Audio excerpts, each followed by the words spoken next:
තෙරුවන් සරණයි හැම දිනාටම. අද අපේ සුපුරුදු දහම් හම අප මේ ආරම්භ කරන්නේ විවාහ වර්ෂයෙන් අද 2020 වර්ෂයේ අගෝස්තු මාසයේ 21 වෙනිදා. අපේ සුපුරුදු කල්යාණ මිත්‍ර පිරිස වෙනදා වගේම මේ සදහම් හමුවට සම්බන්ධ වී සිටිනවා. පූජනීය ස්වාමීන් වහන්සේලා, මෙහෙණින් වහන්සේලා ඇතුළු අපේ කල්යාණ මිත්‍ර පිරිස හැමදෙනාම අපි තාම ගෞරවයෙන් සහ කල්යාණ මිත්‍රත්වයෙන් පිළිගනිමින් අපි දහම් හමුව ආරම්භ කරමු. පළමු කොට මේ උතුම් ශ්‍රී සද්ධර්මයේ අවබෝධ කරගෙන ලෝක සත්‍යය කෙරෙහි අප්‍රමාණ කරුණාවෙන් දේශනා කොට වදාළ තථාගත බුදු පියාණන් වහන්සේ ගෞරවයෙන් සිහි කරගෙන නමස්කාර පාඨයේ තුන් වාරයක් කියලා බුද්ධ වන්දනාවෙන් අපි දහම් හමුව ආරම්භ කරමු. නමෝ තස්ස භගවතු අරහතෝ සම්මා සම්බුද්දස්ස. නමෝ තස්ස භගවතු අරහතෝ සම්මා සම්බුද්දස්ස. නමෝ තස්ස භගවතු අරහතෝ සම්මා සම්බුද්දස්ස.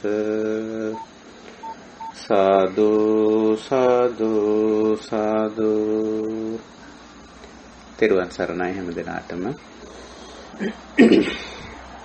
ඉන්දා වගේම අපි යොදාගත් පරිදි අද දවසෙත් අපේ සදහම් හමුව අපි මෙසේ ආරම්භ කරනවා, පවත්වාගෙන යනවා. හැම දිනම දැන් දන්නවා අපි මෙවැනි සදහම් හමුවක්, ධම් සභාවක්, ධර්ම සාකච්ඡාවක් පවත්වන්නේ ඇයිද කියන කාරණේ අපි හැම දිනාටම පැහැදිලි ඉලක්කයක් තිබෙනවා. ඒ මේ ජීවිතයේදීම මේ නිර්වාණ ධර්මයේ සාක්ෂාත් කිරීම, ඊට අදාළව බුදු පියාණන් වහන්සේ පෙන්වා දීපු මගක් තිබෙනවා. නැත්නම් අපි ඒකට පටිපදා කියලා කියනවා. වැඩපිළිවෙලක් තියෙනවා. දුක්ඛ නිරෝධ ගාමිනී පටිපදා කියලා දහමේ ඒක සඳහන් වෙනවා. ඉතින් ඒ ප්‍රතිපදාව හොඳින් අවබෝධ කරගන්න, තේරුම් ගන්න, වටහා ගන්න තමයි අප මේ උත්සාහ කරන්නේ. ඒ වගේම මේ ප්‍රතිපදාව හුරු පුරුදු වෙන්න, පුහුණු වෙන්න, ඒකටයි භාවනා කියන්නේ. එතකොට මේ බණ සහ භාවනා තමයි අපි මේ කරගෙන යන්නේ. තථාගත ධර්මය බුදු පියාණන් වහන්සේ පැහැදිලි කර මේ ශ්‍රී සද්ධර්මය අපේ අවබෝධ කරගන්නවා, තේරුම් කරගන්නවා, වටහා ගන්නවා. ඒකෙන් මූලික වශයෙන්ම කෙරෙන්නේ මේ චතුරාර්ය සත්‍ය ධර්මය තමයි අවබෝධ කරගන්නේ, තේරුම් කරගන්නේ, වටහා ගන්නේ. ඒ හරහා ගිහිල්ලා අපි මාර්ග සත්‍ය පුහුණු වීමක් කරනවා. ඒ තමයි භාවනා කියලා කියන්නේ. ආර්ය අෂ්ටාංගික මාර්ගයේ ත්‍රිශික්ෂාව පුරුදු පුහුණු වීමයි අප කරන්නේ. ඉතින් මේ විදිහට ඒ අවබෝධය සහ පුහුණුව සඳහා කරන ක්‍රියාකාරකමක් අපේ මේ සදහම් හමුව. ඉතින් අපි කාලයක් තිස්සේ මේ කාර්යය කරගෙන එනවා. මේ වන විට අපි සතිමත් බව වැඩිම කියන මාතෘකාව තියාගෙන මහා සතිපට්ඨාන දේශනාව මූලික ගුරු උපදේශයේ හැටියට තියාගෙන මේ දහම් සාකච්ඡා මාලාව අපි කරගෙන ඉන්නේ.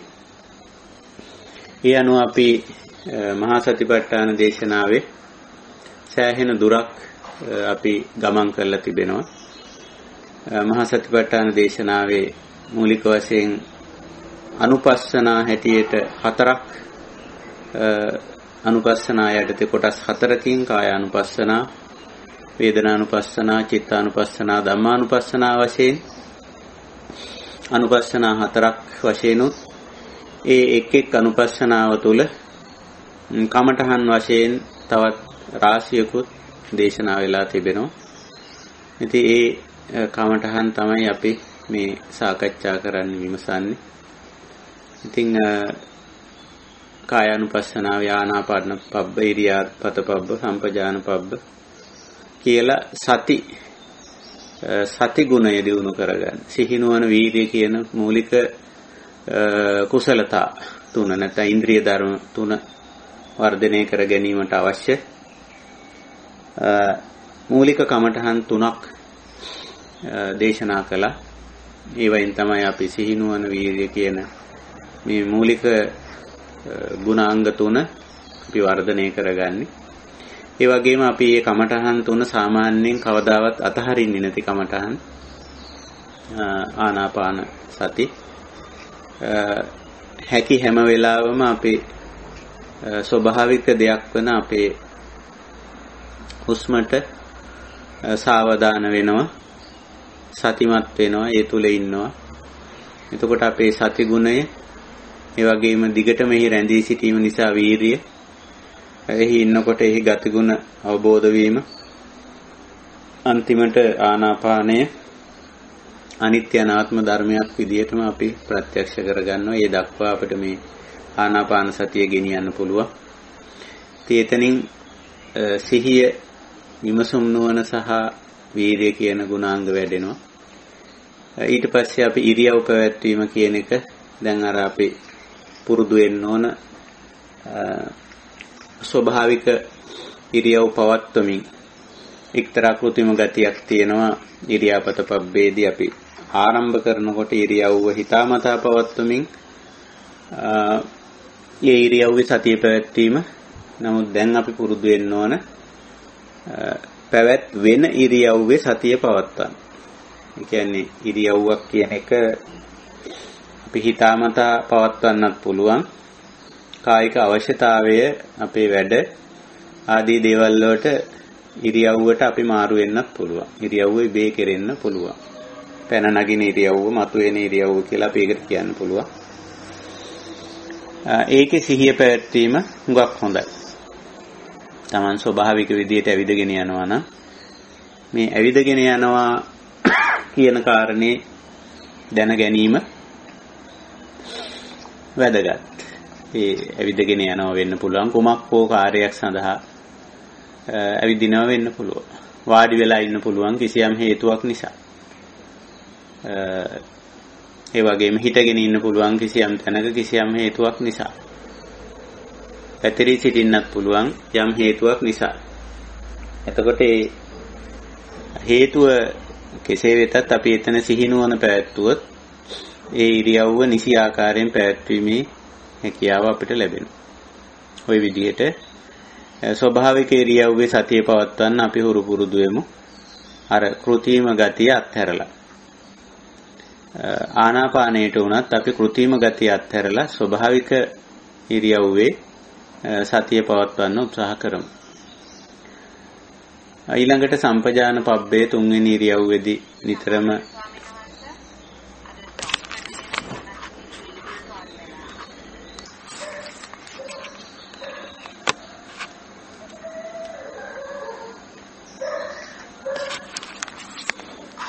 රූප ශබ්ද දෙක ස්වභාවික වුණත් රූපය සහ ශබ්දය සමහර අවස්ථාවලදී අපිට බාධාකාරී වෙන්න පුළුවන්කම තිබෙනවා. ඒක නිසා මේ දෙක අපි తాවකාලිකව අත්හිටුවා ගන්නවා. මයික්‍රොෆෝනේ සහ කැමරාව. ඒක ගැන මදක් සාවධාන වෙන්න. එතකොට අපි සම්පජාන සතියේදී කරන්නේ එදිනෙදා වැඩ අපිට එළඹෙන කාර්යය කියලා අපි ඒකට සාමාන්‍යයෙන් කියන්නේ. එළඹෙන කාර්යයේ සතිය පවත්වන්න අපි හුරු පුරුදු වෙනවා. ඒකත් හරිම ස්වභාවික විදියට දැන් අපි කරන්න ඕනේ. කෘත්‍රිම කරගන්න හොඳ නෑ භාවනාව කොයියම් අවස්ථාවකවත්. එතකොට ඒක අපේ සාමාන්‍ය ජීවිතයට ඇතුළත් වෙන්නේ නැති නිකන් පිටස්තරින් තියෙන දෙයක් බවට පත් වෙනවා. ඇත්තටම අපේ ලංකාවේ මේ භාවනාව හඳුන්වා දීලා තියෙන්නේ හුඟක්ම මෑතක් වෙනකම්ම මේ විදිහට. හරිය කෘත්‍රිම විදිහට භාවනාව කෙරීගෙන යන්නේ. සාමාන්‍ය ජීවිතයේ වැඩ කටයුතු ටික අසතෙන් අසම්පජඤ්ඤයෙන් කුසීතකමින් ඔය කොහොම හරි කෙලෙස් සහිතව කෙරෙන අතරේ භාවනාව කියන එක හරි කෘත්‍රිම විදිහට වෙනම තැනක වෙනම ස්ථානයක වෙනම දිනයක වෙනම වෙලාවක කරන වැඩක් බවට පරිවර්තනය වෙලා තියෙනවා. ඒ විදිහට තමයි භාවනාව අපි භාවනාව හඳුන්වා දීපු ඇත්තන්ගේ දෝෂයක් ඒක භාවනාවේ වැරද්දක් නෙවෙයි. බුදු පියාණන් වහන්සේ කොයි වෙලාවකවත් එහෙම કૃතිම විදිහට අස්වාභාවික විදිහට මේ කාර්යය හඳුනා දීලා නැහැ. ස්වභාවික දෙයට සිහිය පැවැත්වීම, සාවධාන වීම, අවදි වීම, ඒ වගේම එය විමසුම් නුවණට ලක් කර ගැනීම, ඒ මොහොතේම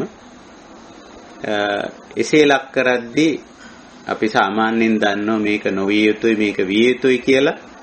අන්න ඒක තේරුම් අරගෙන නොවිය යුත්තෙන් වැළකීම, විය යුත්ත තුල දිගටම යෑම කියන ඒ සඳහා වීර්ය පැවැත්වීම හරිම ස්වභාවිකයි. මේ සතිපට්ඨාන ක්‍රමයේ යටතේ හරිම ස්වභාවිකයි මේ භාවනා ක්‍රමය. ඒක නිසා අපි કૃතිම කර ගැනීම අවශ්‍යතාවයක් නැහැ. ඉතින් ওই විදිහට බුදුරජාණන් වහන්සේ මේ සතිපට්ඨාන දේශනාවේ මුල් කමඨහන් තුනෙන් මූලික සති ගුණයත්, විමසුම් නුවණත්, වීරියත් කියන මේ ගුණාංග වර්ධනය කරගන්න අපිට මඟ පෙන්වලා තිබෙනවා. ඉතින් මේ ගුණාංග වර්ධනය කරගන්න ඕන. වර්ධනය වුණාම අපි ඉන්ද්‍රිය මට්ටම කියලා කියනවා.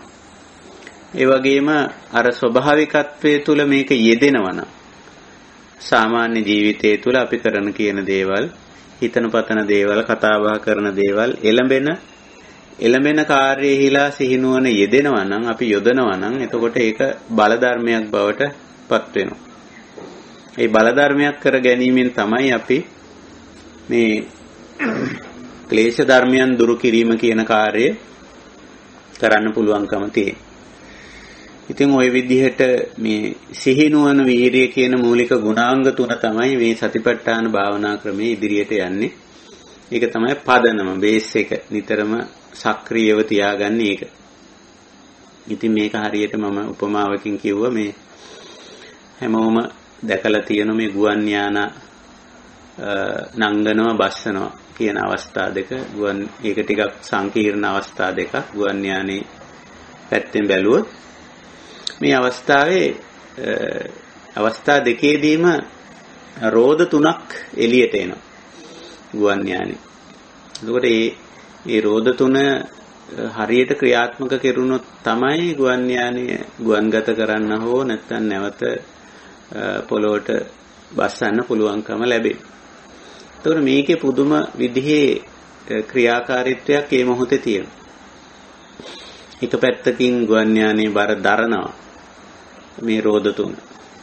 ඒ වගේම ඉදිරියට තල්ලු කිරීමක් කරන වේගයෙන්, ඒ වගේම හැරවීමක් කරන ඉදිරි රෝදේ සමහර වෙලාවට වේගය පාලනය කිරීමක් කියලා අපිට හිතන්න බැරි වැඩ කොටසක් මේ රෝද තුනෙන් කෙරෙනවා. මේ ගුවන්ගත වෙන සහ මහ පොළොවට බස්සන වෙලාවල කියන වෙලා දෙකේ. ඉතින් ඒ අවස්ථා දෙකේදීම මේ රෝද තුනේ කාර්යය නොකරුණොත් ඒ අවස්ථා දෙකම අනුතුරුදායක වෙනවා. ගුවන්ගත කරන්නත් බැරුව යනවා එක පැත්තකින්. අනිත් පැත්තෙන් ගුවන් මහ පොළොවට සමීප කරද්දී බස්සද්දී මේ රෝද තුනේ ක්‍රියාකාරීත්වය සිද්ධ නොවුනොත් අනිවාර්යයෙන්ම ගුවන් යානේ අනතුරටපත් වෙනවා. ඒ වගේ අපි එළඹෙන කාර්යයේ, දිනදා කාර්යයේදී මේ සිහිනුවන වීරිය කියන මේ මූලික ගුණාංග තුන සක්‍රිය නොවුනොත් ඒ එළඹෙන කාර්යය කිසියම් දෝෂ සහිත, එහෙම නැත්නම් කෙලෙස් සහිත තත්වයක් බවට පරිවර්තනය වෙනවා. ඒකයි බුදු පියාණන් වහන්සේ සිහිනුවන වීරිය කියන මේ මූලික ගුණාංග තුන, කුසලතා තුන සක්‍රියව තබා ගන්න කියලා කිව්වා. ඉතින් සක්‍රියව තබා ගැනීමටයි ප ဋ ාණ කියන්නේ. ඒකයි මේ දේශනාව සතිපට්ඨාන කියන නමින් නම් කරලා තියෙන්නේ. සිහිනුවන වීරිය කියන මූලික ගුණාංග තුන සක්‍රියව තබා ගැනීමට හුරු පුරුදු වීම. හැම විට, හැම මොහොතේ, හැම තැනම. ඒක තමයි සතිපට්ඨාන දේශනාවේ ක්‍රමය.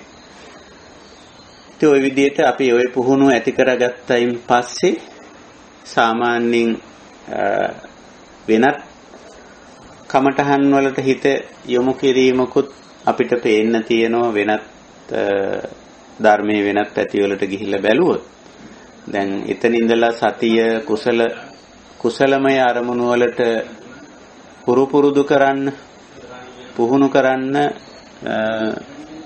යෙදීමකුත් සමහර වෙලාවට තියෙනවා. සමහර උබහලා තියෙනවා දස අනුස්සතියක් පිළිබඳව අපේ ධර්මයේ සඳහන් වෙනවා. බුද්ධානුස්සති, ධම්මානුස්සති, සංඝානුස්සති, සීලානුස්සති, ජාගානුස්සති, දේවතානුස්සති, කායගත සති, මරණ සති, උපසමානුස්සති, ආනාපාන සති ආදී වශයෙන් එකවරම මේ දියුණු කරගත්ත සිහිනුවන වීරිය විපස්සනාවට යොදනවා වෙනුවට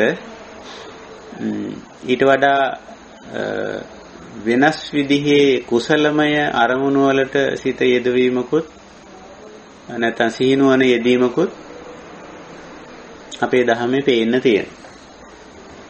නමුත් සතිපට්ඨාන දේශනාවේදී එහෙම නැහැ. ඒ වගේ කමඨහන් මොකවත් අරගෙන නැහැ. ඍජුවම විපස්සනාවට යොමු වෙලා තියෙනවා. ඒ අනුව කායානුපස්සනාවේ පටිකූල මනසිකාර, ධාතු මනසිකාර, සීවතික මනසිකාර කියන මනසිකාර කමඨහන් දේශනා වෙලා තියෙනවා. ඒ තුලින් ගිහිල්ලා රූප ධර්ම වල යථා ස්වභාවය අවබෝධ කර ගැනීම මූලික වශයෙන්. එතනින් පස්සේ ඍජුවම නාම ධර්ම වලට යොමු වෙලා තියෙනවා. වේදනානුපස්සන, චිත්තානුපස්සන අංශවලදී වේදනා, සංකාර, චේතනා වලට යොමු වෙලා තියෙනවා. ධම්මානුපස්සනාවට එනකොට ඍජුවම නාම රූප ධර්මතා හැටියට අවබෝධ කර ගැනීම කියන පැත්තට යොමු වෙලා තියෙනවා. ওই විදිහටයි මහා සතිපට්ඨාන දේශනාවේ පෙළ ගැස්ම.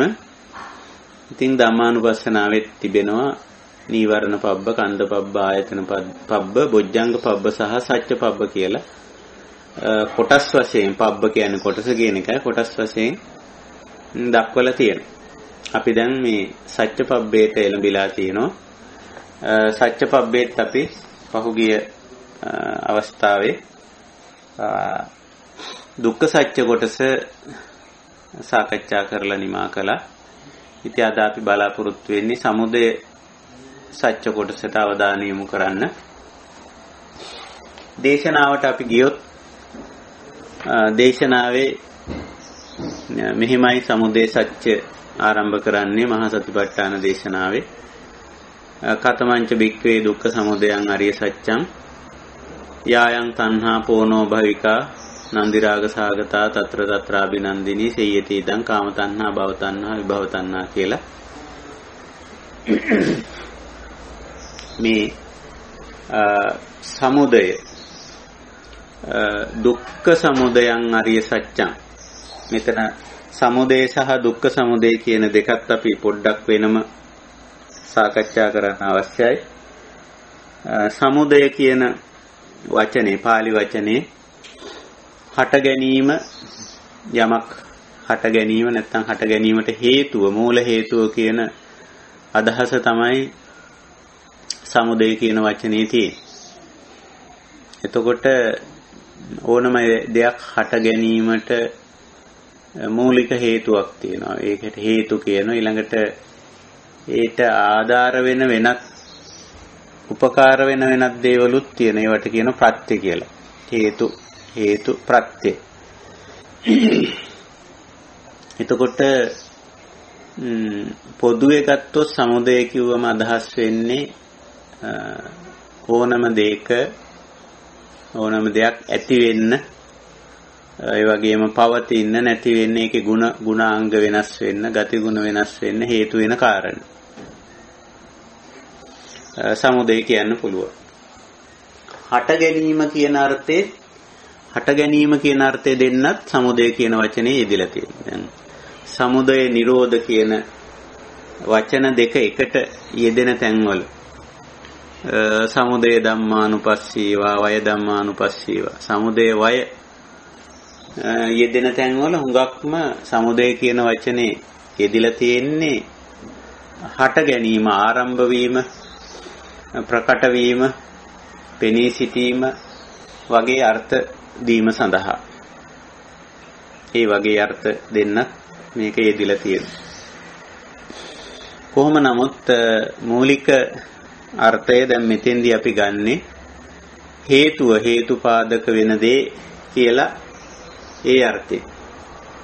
එතකොට කුමකට හේතුවද කියන කාරණේ සමුදය කියන වචනයේට මුලින් යෙදිලා තියෙන විශේෂණ පදයෙන් හැඟවෙනවා. දුක්ඛ සමුදය.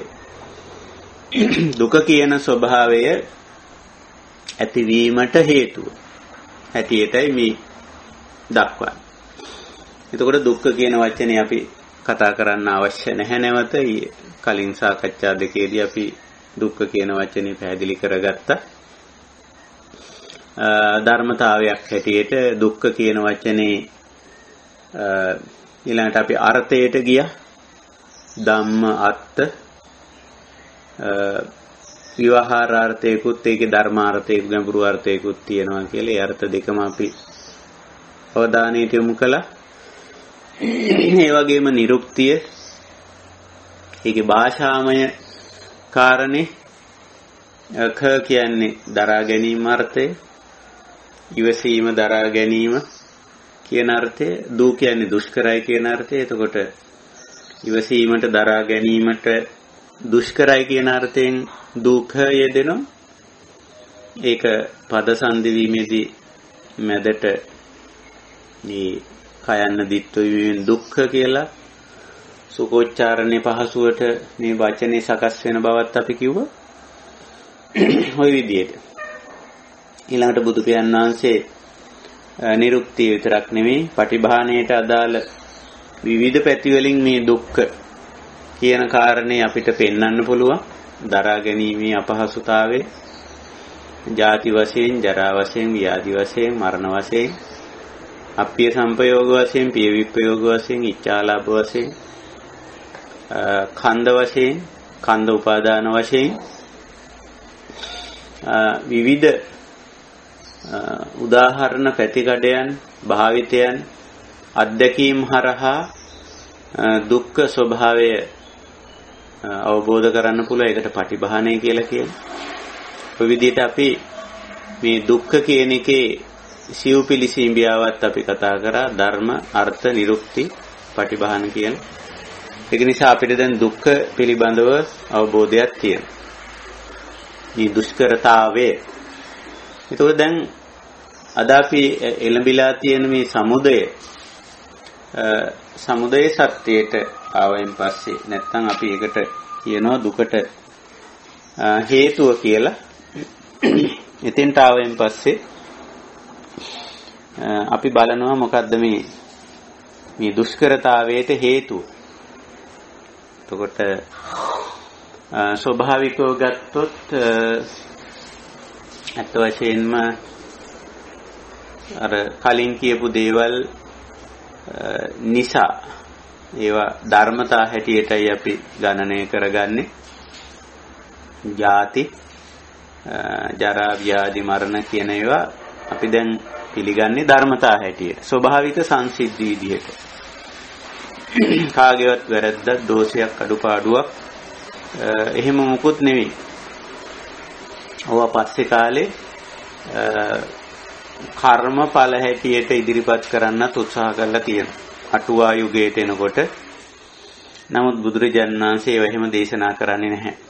ඒවා ධර්මතා හැටියට තමයි පෙන්වන්නේ, පැහැදිලි කරන්නේ, දක්වන්නේ. මේ ජරා, ව්‍යාධි, මරණ, ශෝක පරිදේව, දුක්ඛ දෝමනස් උපායාස, අප්පිය සංපයෝග, පිය විප්‍රයෝග, ඉච්ඡාලාභ. ඔය ඉතින් අපිට ඕනනම් වෙන් කරලා දක්වන්න පුළුවන්. කායික අංශයේ දුෂ්කරතා, මානසික අංශයේ දුෂ්කරතා, පාරිසරික වශයෙන් පැන නගින දුෂ්කරතා, ඊළඟට සමාජීය තත්වයන් තුල සමාජගත වීම නිසා අපිට ඇති වෙලා තියෙන දුෂ්කරතා වශයෙන්. මේ හැම එකක්ම බලපුවාම හරිම ස්වභාවික සංසිද්ධි. ස්වභාවික සංසිද්ධිය කියන්නේ හේතුඵල. යම් හේතු නිසා පැන නගින තත්වයක්. එහෙමයි. ඉතින් දැන් අපි මේ විදිහට මේවා දැක්කොත් මේවා ඇත්ත වශයෙන්ම ගැටලු නෙවෙයි. මේවා ප්‍රශ්න නෙවෙයි. මේවා ස්වභාවික සංසිද්ධි හැටියට අපිට දැක ගන්න පුළුවන්, දැන ගන්න පුළුවන්, තේරුම් ගන්න පුළුවන්, අවබෝධ කර ගන්න පුළුවන්. විතරක් නෙවෙයි. මේවත් එක්ක හොඳට ගනුදෙනුව කරන්න පුළුවන්. ගනුදෙනුව කියලා කියන්නේ මේවයි තියෙන මේ දුක්ඛ ලක්ෂණය, දුෂ්කර తত্ত্বය. ඒක අවබෝධ කරගන්න පුළුවන්, පිළිගන්න පුළුවන්. මේක හැටි මෙහිමයි. ඊට පස්සේ ඒකත් එක්ක පවතින්නත් අපිට පුළුවන්. පවතින්නත් බුදුරජාණන් වහන්සේ අපිට උපදෙස් දීලා තියෙනවා. දැන් සබ්බාසව සූත්‍රය වගේ දේශනාවකට ගියොත් ඉතින් මුලටම කියන්නේ දස්සන. දස්සන ඒ කියන්නේ දස්සන කියන්නේ දැන් මේ අපි කතා කරන දේ තමයි. කියන්නේ මේවා දුෂ්කරතා හැටියට අවබෝධ කර ගැනීම. අවබෝධ කරේ මේවා ස්වභාවික දේවල් හැටියට අවබෝධ කරගන්න. ස්වභාවික දේවල් හැටියට අවබෝධ කරගන්න කෙනාට ගැටලුවක් නැහැ. ඒකයි මේ දස්සනාව කියලා කියන්නේ. ඊට පස්සේ දැන් අපිට මේවත් එක්ක දිගට කටයුතු කරන්න වෙනවනේ. ඒ කටයුතු කරන්න වුණාම එතන තියෙන්න ඕන කිසියම් ආකාරයක සංවරය. සංවර කියන එකේ හුඟක්ම අදහස් කරන්නේ නොකල යුත්ත නොකිරීම, කල යුත්ත කිරීම කියන අර්ථය. සංවර කියන එකේ අදහස. එතකොට මේ දුෂ්කරතාවය ස්වභාවික දෙයක් හැටියට අඳුනගත්ත ආර්ය ශ්‍රාවකයා සංවර වෙනවා කියලා කියන්නේ ඒ දුෂ්කරතාවයේ වැඩි වෙන කාර්ය නොකර සිටීම. ඒ දුෂ්කරතාවයේ අඩු වෙන, පාලනය වෙන කාර්යයේදී සිටීම. දැන් ක්ලේශයක්, අකුසල මනෝභාවයක්, නැත්නම් අකුසල සිතිවිල්ලක් කියලා අපි කියමු. ඒක අකුසල සිතිවිල්ල ධර්මතාවයක්, හේතුඵල ධම. කිසියම් හේතුවක් නිසා අර අපි ධම්මානුපස්සනාවේදී තේරුම් ගත්තනේ. කාමච්ඡන්ද ව්‍යාපාද තීන මිද්ද උද්ධච්ච කුච්ච විචිකිච්ඡා ආදී වශයෙන් ඉතින් ඊට අදාළ හේතුව යෙදුනම ඒ අකුසල සිතිවිල්ල යෙදෙන මතුවෙන. නමුත් දැන් මේක හේතුඵල ධමයක් හැටියට තේරුම් ගත්ත යෝගියා දස්සනාව ඔන්න යාට තියෙනවා. ඊට පස්සේ සංවර වෙනවා. සංවර වෙනවා කියලා කියන්නේ මේ අකුසල සිතිවිල්ලත් ඇඟට ගන්නෙ නෑ, ඔළුවට ගන්නෙ නෑ, මම මගේ කියලා බදාගන්නේ නෑ. ඒකට යට වෙන්නේ, ඒකට ගැති වෙන්නේ, නතු වෙන්නේ. ඒක නීවරණයක්, සංයෝජනයක් බවට පත් කරගන්නේ, උපක්ඛලේශයක් බවට පත් කරගන්නේ. ඒක තමයි එතන සංවර භාවය කියලා කියන්නේ. කුසල සිතුවිල්ලක් ඇති වුණා නම් ඒකත් ඉතින් හේතුඵල ධර්මතාවයක්. ඉතින් අපි ඒක ඕන නම් අපිට ටිකක් ඒක නඩත්තු කරන්න පුළුවන්. නැවත නැවත අනුස්මරණය කිරීමෙන් සහ අය තවදුරටත් වගා දිගා කරගන්න පුළුවන් ඕනනම්. ඒක තමයි මේ සංවර බව කියන්නේ. හටගත්ත දේ, ඇති වුණු දේ ස්වභාවික දෙයක්සේ පිළිගැනීම, තේරුම් ගැනීම, වටහා ගැනීම, අවබෝධ කර ගැනීම දස්සන. ඒක දුක පැත්ත එකක් නම් ඒක වගා දිගා කරන්නේ නැතුව සුඛ පැත්ත එකක් නම් වගා දිගා කරගෙන, කියන්නේ අකුසල පැත්ත එක නිතරම ඒක වර්ධනය කරන්නේ නැහැ. කුසල පැත්ත එක නිතරම වර්ධනය කරන. ඒක තමයි සංවරය කියන එකේ ලක්ෂණය. ඊළඟට ඊට අවශ්‍ය කරන ඇසුර, පටිසේවන, අකුසලමය ආරම්මන, ස්ථාන, පුද්ගලයෝ, වැඩ වගේ දේවල් පටිසේවනය කරන්නේ. ඒවා පරිවර්ජණය කරන පුළුවන් තරම්. පරිවර්ජණය කියන්නේ මග හරිනවා කියන එකනේ. පුළුවන් තරම් අකුසල පක්ෂයේදී පරිවර්ජණය කරනවා. කුසල පක්ෂයේදී පටිසේවනය කරනවා. ඇසුරු කරනවා. ඒකට ඉතින් ඔය අපි කතා කරන මේ සීනුවන වීර්යය කියන මූලික ගුණාංග තුන, මූලික කුසලතා තුන අවශ්‍ය වෙනවා. පටිසේවනයේටයි පරිවර්ජණයටයි දෙකටම. පටිසේවනා කියන මම මේ සබ්බාසව සූත්‍රයේ සාමාන්‍යයෙන් අපේ කල්යාණ මිත්‍රයෝ දන්නවා. උඟක් කනට අහලා ඇහිලා තියෙන දේශනාවක්. ඒකේ කාරණා ටික මොකද්ද මේ අපේ නිරෝධයේදී මාර්ගයේදී අපි කොහොමද ඒව භාවිතා කරන්න කියලා චුට්ටක් කිට්ටු කරලා කියන්න මේ උත්සාහ කරන්නේ. එතකොට අර දර්ශනාවේදී මේක මනෙන් අවබෝධ කරගත්ත කෙනාට පුළුවන් අකුසලයේ ගෙවෙන පැත්තටත් කුසලයේ වැඩෙන පැත්තටත් පටිසේවනාවයි පරිවර්ජනාවයි කරන්න. මොකද්ද මොන දේවල්ද ඇසුරු කරන්න ඕන කුසලයේ වැඩෙන්න සහ අකුසලයේ ගෙවෙන්න. මොන දේවල්ද පරිවර්ජණය කරන්න ඕන මම කුසලයේ ගෙවෙන්න සහ අකුසලයේ වැඩෙන්න. ඉතින් ඒක තේරුම් ගන්න පුළුවන්. තේරුම් අරගෙන ඒ දේ කිරේ. ඉතින් ওই විදියට ඉතින් ඊට පස්සේ ඊට අදාළ දුකට හේතු වෙන දේ ඒකේ මූලයේ හරියට තේරුම් අරගෙන ඒක සම්පූර්ණ විනෝදනා බැහැර කිරීම තමයි ඊළඟට අදහස් කරන්නේ.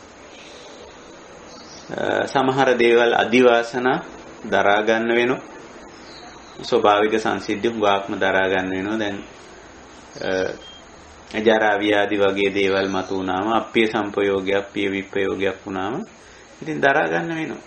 අදිවාසනා දරා ගැනීම. ඉතින් කරන්න දෙයක් නෑ ඒකට. ඒ අවස්ථාවේ ඒක දරා ගන්න සිද්ධ වෙනවා. ඒ විදිහට.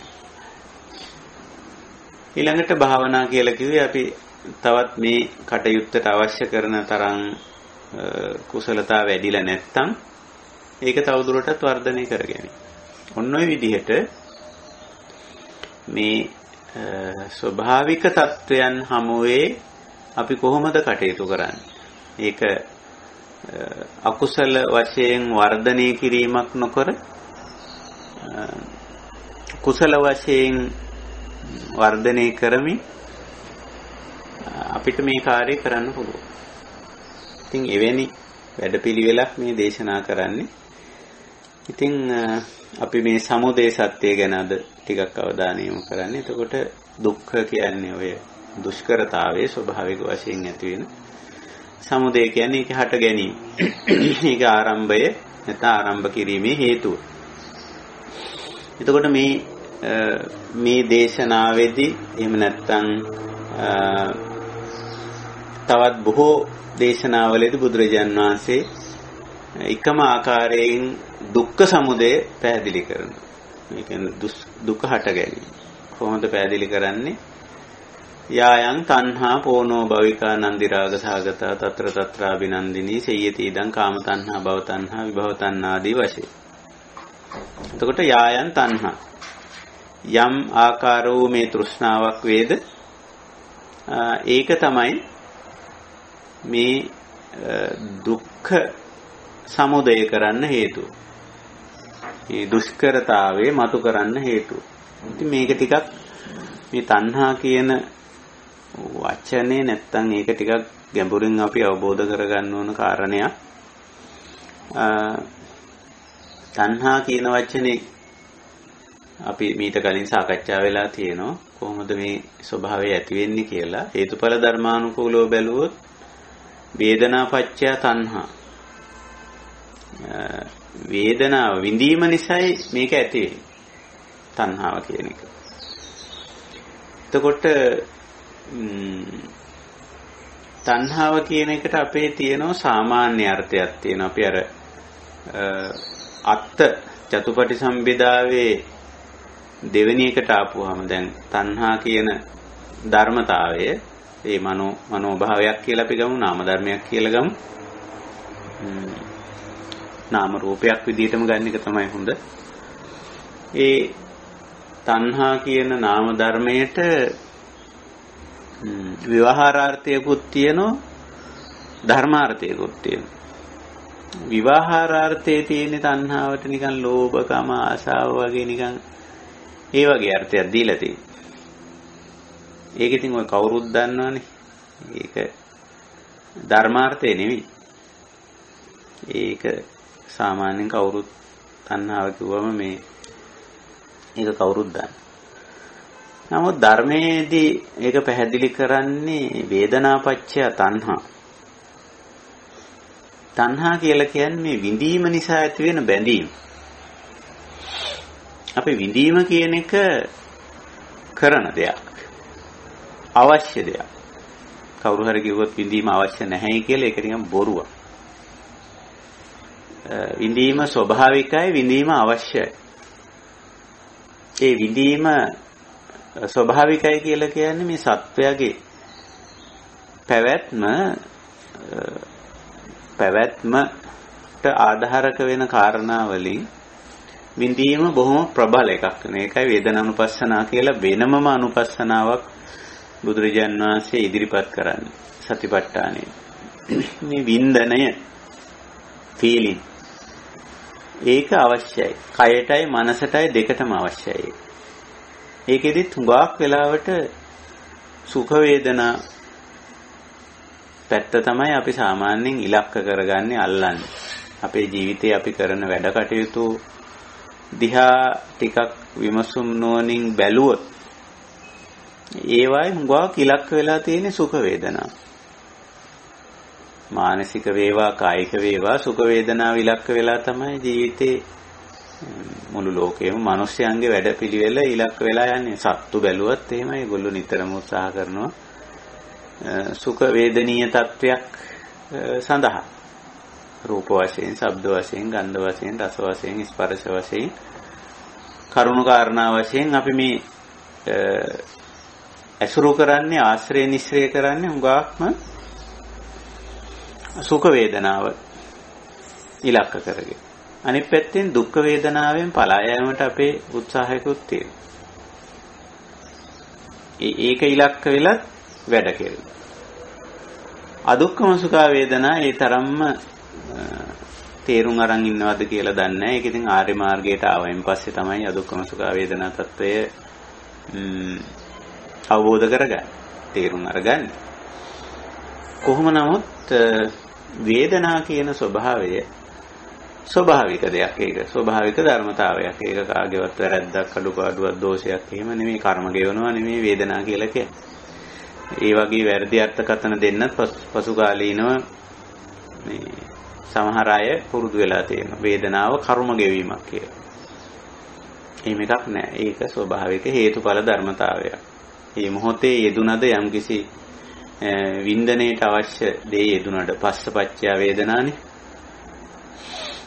ස්පර්ශය නැත්තම් සිත් වැදීම යම් ආරම්මණයක් සිත් වැදීම සිද්ධ වුණොත් ඒ ආරම්මණය ඇසුරෙන් යම් වින්දනයක් ලබන. සුඛ දුක්ඛ දුක්ඛම. මෙන්න මේ වින්දනය තමයි බන්ධනයේට නැත්තම් මේ වේදනා පච්චයත් තණ්හා.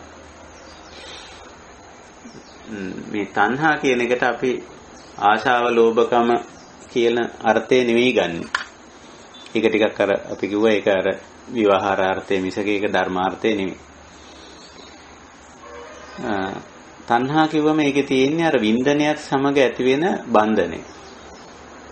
මානසිකව දැන් අපි ගත්තොත් මානසික යමක් සුඛ වේදනාවක් වින්දොත් යම් අවස්ථාවක ඒක පිළිබඳව මනසේ රුචියක් මනාපයක් නැවත ඒ විඳීමේ වමනාවක් කියලා දෙයක් මනසේ ඇති වෙනවා. ඒකත් ස්වභාවිකයි හේතුඵලයක්. දුක් වේදනාවක් යම් වෙලාවක වින්දොත් ඒක ප්‍රතික්ෂේප කරන ගතියක් නැවත එය විඳීමට තියෙන නොකමැත්තක් මනසේ පැන නගිනවා. ශාරීරික වශයෙන් ගත්තත් එහෙමයි. දැන් ශරීරයේට දුෂ්කරතාවයක් මතු වුණොත් යම් මොහොතක යම් තැනකදී යම් ක්‍රියාවකදී යම් පාරිසරික වටපිටාවකින් නැවත එය කායික වශයෙන් ස්පර්ශ නොකරන්න එක්තරා ප්‍රමාණයකට කය පෙළඹෙන ගතියක් තියෙනවා. අනිත් පැත්තෙන් සුඛ වේදනාවක් වින්දොත් කායික වශයෙන් හොඳ ස්පර්ශයක් වින්දොත් වින්දනීය පැත්ත ඒක නැවත විඳින්න කයේ යම් ආකාරයක පෙළඹීමකුත් තියෙනවා. එතකොට මේ කායික මානසික තත්ත්වය සුඛ වේදනාවට නැමෙන ගතියයි දුක්ඛ වේදනාවෙන් බැහැර වෙන්න දරන ප්‍රයත්නයයි දෙක ස්වභාවික දෙයක්. දැන් මේවා අපි දකින්න ඕන ධර්මතාව විදියට. ධර්මතාවක්. එතකොට මෙන්න මේ සුඛ දුක්ඛ ගතිය වේදනාවේ තියෙන සුඛ දුක්ඛ ගතිය ප්‍රධාන වශයෙන් මේ තණ්හාවට හේතු වෙනවා. ඉතින් ඒක නිසා බුදුරජාණන් වහන්සේ මේ දේශනාවෙදිම මේ තණ්හාව කියන එක විස්තර කරද්දී පහලට විස්තර කරන මේ පාඩේට අපි පොඩ්ඩක් ගියොත් මේ එකම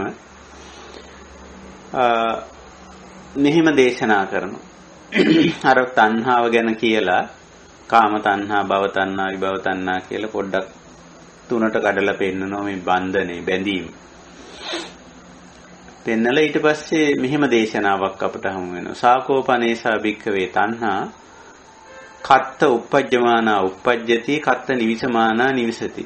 නිකන් ප්‍රශ්නයක් අහනවා. මේක තව ටිකක් විස්තර කරන්න බුදුරජාණන් වහන්සේ අපේ මනස අවදි කිරීමේ ප්‍රශ්න කියලා වගේක් බුදුවරු අහනවා. දැන් මේක අවබෝධ කිරීමේලා ශ්‍රාවකයාට මේක අවබෝධ කරවන්න ශ්‍රාවකයාගේ මනස අවදි කරන ප්‍රශ්න අහනවා බුදුරජාණන් වහන්සේ. ඉතින් එවැනි ප්‍රශ්නයක් මේ අහන්නේ. සාකෝපනේසා භික්ඛවේ ශ්‍රාවකයිනි සාකෝපනේසා තණ්හා. මම මේ ඉහතින් කාම තණ්හා, භව තණ්හා, විභව තණ්හා වශයෙන් විස්තර කරන්නේ ඒ මානසික తত্ত্বය. මේ බන්ධනය කත්ත උපජ්ජමානා උපජ්ජති කත්ත නිවිසමානා නිවිසති. කත්ත කොහි කොතනද නැත්නම් කුමන ආකාරයේ කුමන ස්වභාවයක් යටතේද කුමන වටපිටාවක් තුලද මේක පැන නගින්නේ. උපජ්ජමානා උපජ්ජති. අපිට මේක හට ගන්නෝ දැක ගන්න ලැබෙන්නේ මොන වගේ වටපිටාවකද මොන වගේ තත්වයක් යටතේද. කත්ත නිවිසමානා නිවිසති. මේ බන්ධනය වාසය කරන්නේ නැත්නම් දිගට පවතින්නේ මොන වගේ වටපිටාවකද කියලා ඔහොම ප්‍රශ්නයක් අහනවා. ඒකට උන්වහන්සේෙන් පිළිතුරු දෙනවා යං ලෝකේ පිය රූපං සාත රූපං එත්තේසා තණ්හා උපජ්ජමානා උපජ්ජති එත්ත නිවිසමානා නිවිසති. අපි මේ මහා සතිපට්ඨාන දේශනාවමයි මේ කතා කරගෙන යන්නේ. යං ලෝකේ පිය රූපං සාත රූපං.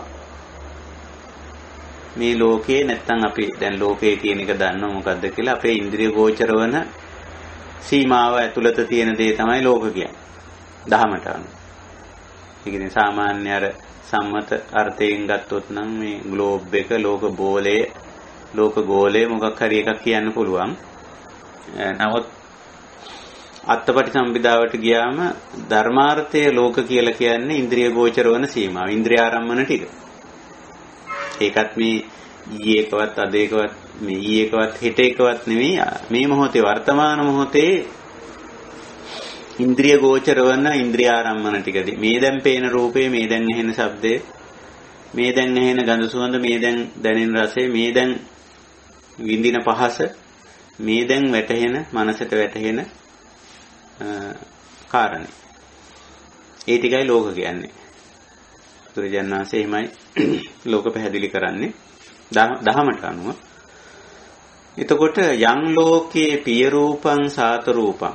මෙන්න මේ දැන් ඉන්ද්‍රිය ගෝචර වන ආරම්මනේ පිය රූපං සාත රූපං. පිය සාත දෙක තියෙනවනේ. සාත කියන්නේ කයට පහසුවක් ලැබෙන ගතිය. කායික පහසුවට සාත කියන්නේ. පිය කියන්නේ මනසට සහනයක් ලැබෙන ස්වરૂපය.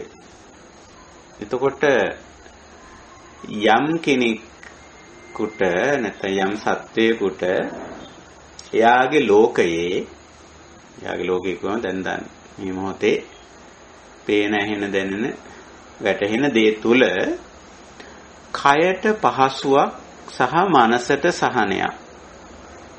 සාත රූපං කිව්වේ කයට දැනෙන පහසුවට. පිය රූපං කිව්වේ මනසට දැනෙන සහනය. ඒක නිතරම සාපේක්ෂයි. නිරපේක්ෂ නැහැ. ඒ කියන්නේ සියලු දෙනාටම පොදු නෑ මේ කියන දේ. සියලු දෙනාටම පොදුයි කියන එකයි නිරපේක්ෂ කියන්නේ. සාපේක්ෂ කියන්නේ සියලු දෙනාටම පොදු නැහැ එක් එක්කෙනාට සුවිශේෂයි කියන එක.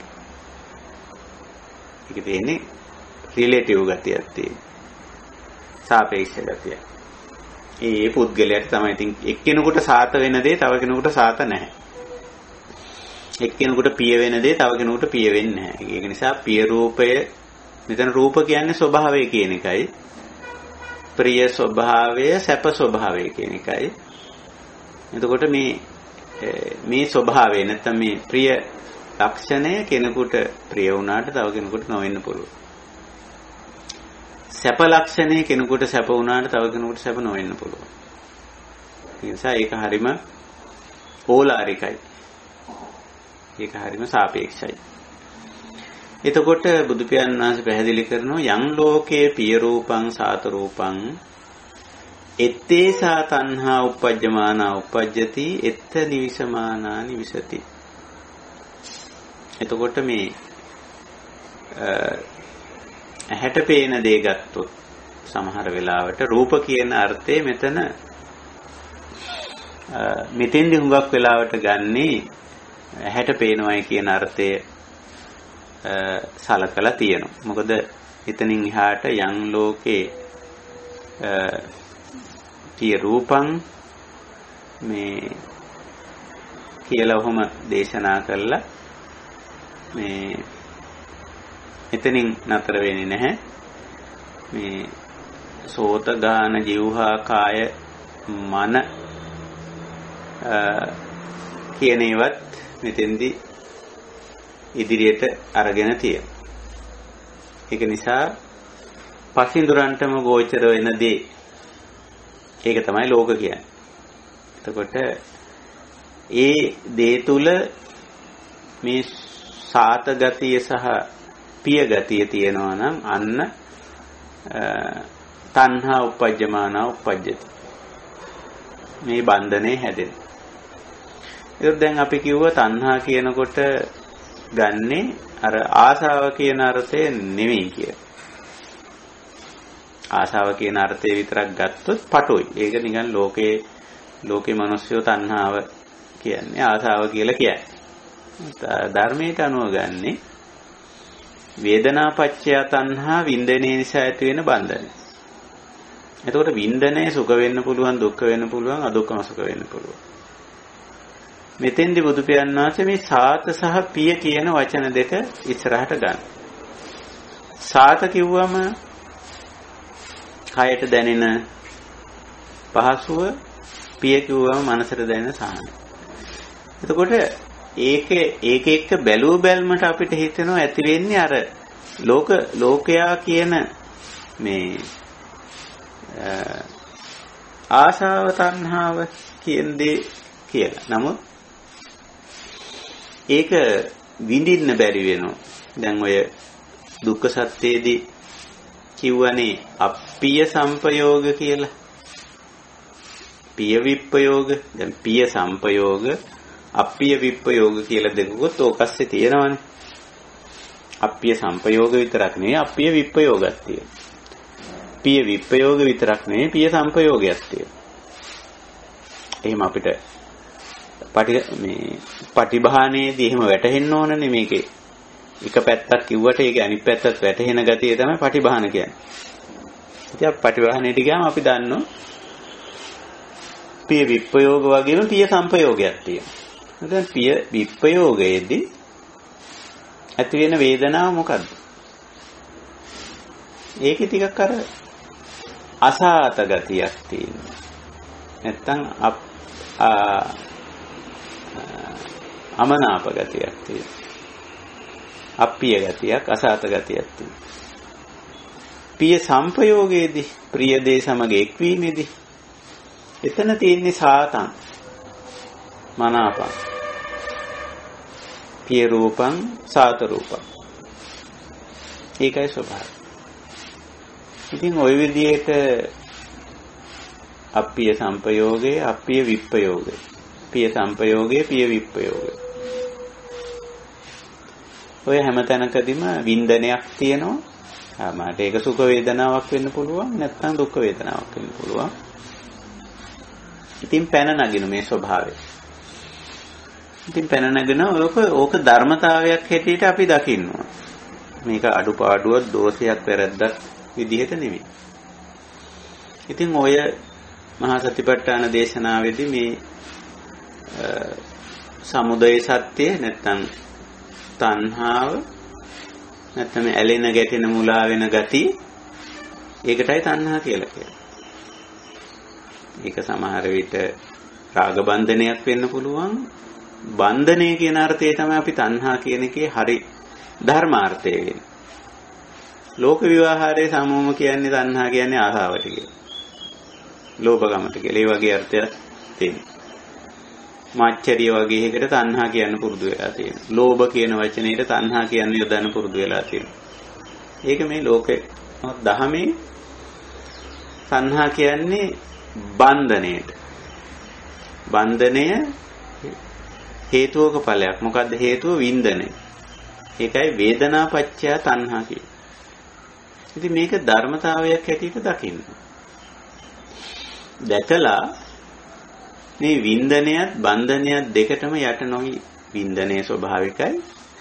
බන්ධනය හසුරුවා ගන්න වෙනවා අපිට. තණ්හාව හසුරුවා ගන්න. දැන් මොකද්ද හසුරුවා ගන්න?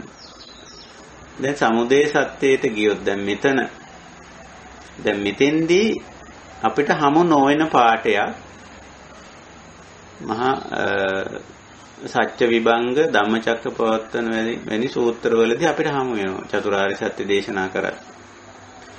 සත්‍ය විභංග දේශනාවේදී ඒ වගේම ධම්මචක්කපවත්තන දේශනාවේදී කියනවා තස්සා ඒව තණ්හා අශේෂ විරාග නිරෝධෝ චාගෝපටි නිස්සග්ගෝ මුත්‍යානාලෝය වශයෙන් නිරෝධය ගැන කියයි. ඉතින් ඒක නිරෝධ සත්‍යයේදී අපිට මෙතන මුණ ගැහෙවි ඉදිරියේදී. එතකොට දැන් අපි මේක බන්ධනය කියන එක ස්වභාවික දෙයක් හැටියට දැක්කොත්, හේතුඵල ධර්මතාවයක් හැටියට දැක්කොත් මේ තණ්හාව අර මම සබ්බාසව සූත්‍රය ඉදිරිපත් කරගෙන කිව්ව කාරණා ටිකට ආයි අපිට යන්න පුළුවන්. දස්සනා කියන්නේ මේක අවබෝධ කරගෙන තියෙනවා ස්වභාවික දෙයක් හැටියට. මොකද්ද? තණ්හාව. ඊළඟට අර පරිවර්ජනා පටිසේවනා දෙකට ගිහිල්ලා බැලුවොත් තණ්හාවට යට නොවී සිටීම, තණ්හාව දිග්ගස්ස ගන්න නැතුව සිටීම. ඇති වුණු තණ්හාවට ඇති වෙලා පැවතිලා නැති වෙලා යන්න ඉඩ දීම. එහෙමනේ අපි ධර්මතායක කටයුතු කරන්නේ. ඇති වුණා කියලා දුක් වෙන්නේ හෝ උද්දාම වෙන්නේ නැහැ. මොකක් හරි. සමුදය ධම්මෝ හට ගැනීම යම්කිසි හේතුවකින් සිද්ධ වෙන දෙයක්. නිසා ඒ ධර්මතාවයක් හැටියට දකින්න මිසක යමක් හටගෙන තියෙනවා ඇති වුණා කියලා ඒකට අර උද්දාම වීමක් හෝ එහෙම නැත්නම් පසුතැවීමක් හෝ දුක් වීමක් වෙන්නේ නැහැ. හටගත්ත දේ හේතුඵල ධර්මතාවයක් හැටියට තණ්හාව ඇති වුණා කියලා යම් තැනක ඇති වෙන්නේ කොහේද? යම් ලෝකේ පිය රූපං සාත රූපං ettesa තණ්හා uppajjamana uppajjati ettanisamana නිවසති. මේ ලෝකයේ තුල නැත්තම් ඇහැට කනට නාසයට දිවට කයට ගෝචර වෙන සීමාවේ කයට පහසුවක් මනසට සාහනයක් ඇති වුණාද යම් මොහොතක අන්න ඒසා තණ්හා uppajjamana uppajjati. එතන තමයි මේක හටගන්නේ. එත්ත නිවිසමානා නිවිසති. අන්නේ ආරම්මනේ ඒ රූපේ, ඒ ශබ්දේ, ඒ ගන්ධේ, ඒ රසේ, ඒ ස්පර්ශයේ ඇසුරු කරගෙන මේ බන්ධනය තියෙනවා. දැන් ඔන්න අපි ඔය සිද්ධාන්තයේ ප්‍රායෝගිකව භාවනාවෙන් අත්දකින්න හුරු වෙනවා.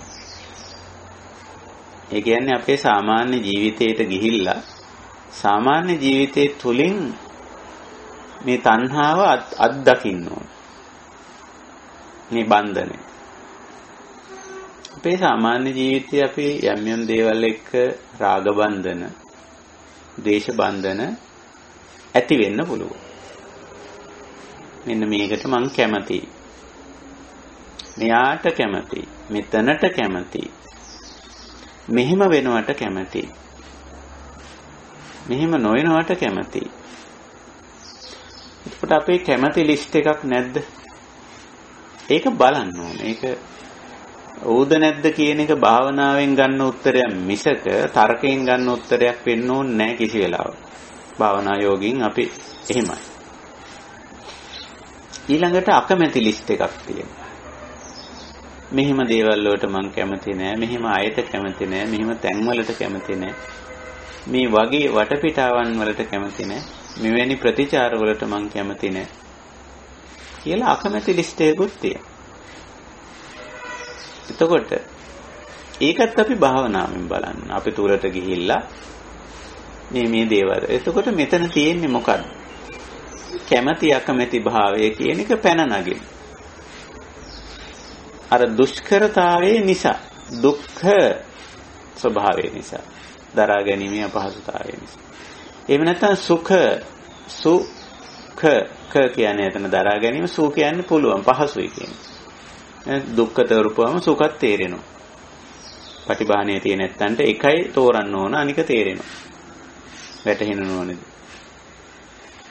එතකොට මේ සුඛ ගතියත් දුක්ඛ ගතියත් නිසා එතන අපේ මනාපමනාප දෙකක් හැදෙනවානේ. ස්වභාවිකයිනේ. ස්වභාවිකයි. ඔක පොඩි දරුවෙකුට කිට්ටු කරලා බලන්නකො ඔය කාරණේ. මේක තියෙන ස්වභාවික ගතිය හරිය ලස්සනට ප්‍රකට වෙනවා. අපි ඉතින් වැඩි හිටිය වුණාම නම් ඔය සමහර ඒවා වැඩි ප්‍රකට කරන්න කැමති නැහැ. හංග ගන්න ගතියක් තියෙනවා. මේකට ඔයා කැමතිද, මෙයාට ඔයා කැමතිද කියලා ඇහුවොත් කැමති. ඒ වුණාට වැඩි එක ප්‍රකට කරන්න කැමති නැහැ. මේකට අකමැතිද, මෙයාට අකමැතිද කියලා ඇහුවොත් ඇතුලෙන් අකමැතියි. ඇත්තටම ධර්මතාවය ඒක. නමුත් ඒක ප්‍රකට කරන්න කැමති නැහැ. ඒ අපි වැඩි හිටිය වෙනකොට නිකන් ඔය මේ මොනවද සදාචාරයට අරවට මේවට ඉතින් ඕවට ලොකුවට ඉදිරියට ඇවිල්ලා එක පැත්තකින්. ඒ අකමැති වුණත් කියන්න හොඳ නැහැනේ. කැමති වුණත් කියන්න හොඳ නැහැනේ ප්‍රසිද්ධිය කියලා. ඔය වගේ නිකන් අපි දාගත්ත බොරු සංස්කෘතික පුහු පිට කවරයක් ඇතුලේ වැඩ කරන්න පටන් ගන්නවානේ. එතකොට මේ ධර්මතා ඇත්තටම අපි ප්‍රකට කරගන්නේ නැහැ. භාවනාවෙන් ප්‍රකට කරගන්න ඕන මේවා. අවබෝධ කරගන්න ඕන. ඉතින් එහෙම නිසා නමුත් පොඩි ළමයෙකුට මේක කිට්ටු කරොත් මේක හරියම විවෘතයි. මොකක් හරි දෙයකට කැමතියි කියලා කැමති දැහුවොත් කෙලින්ම කියන මම ඒකට කැමතියි.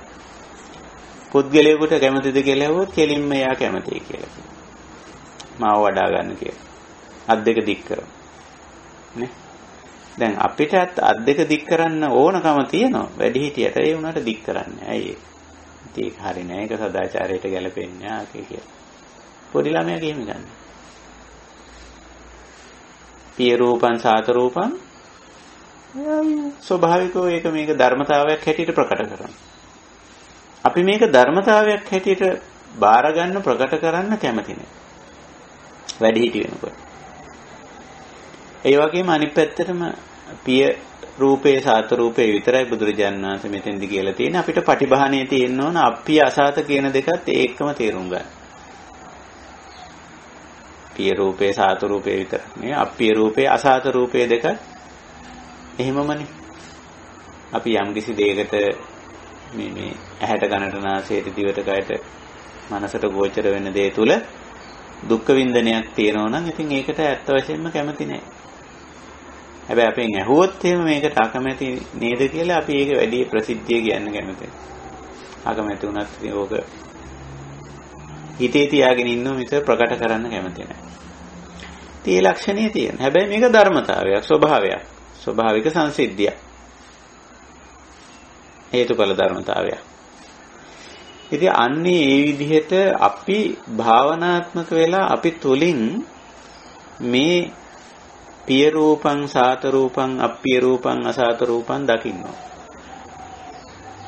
එතනයි මේ බන්ධනේ ඇති වෙන්නේ. ettesa tanha uppajjamana uppajjati etta nivisamana nivisati.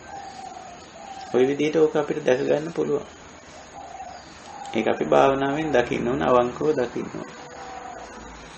ඉතින් මේ පිය රූපං සාතු රූපං කියන එකත් බුදුරජාණන් වහන්සේ නැවත විස්තර කරනවා මේ සමුදය සත්‍යයේදී කිංච ලෝකේ පිය රූපං සාතු රූපං. මේ මොකකටද මේ ප්‍රිය ස්වභාවය සැප ස්වභාවය මතුවලා එන්නේ? මොකක්ද? මොන වගේ දේවල් වලටද ඒක ඇති වෙලා ඉන්නේ කියලා ඒකත් විස්තර කරන්න උත්සාහ කරනවා. චක්කුං ලෝකේ පිය රූපං සාත රූපං. ඔය විදිහට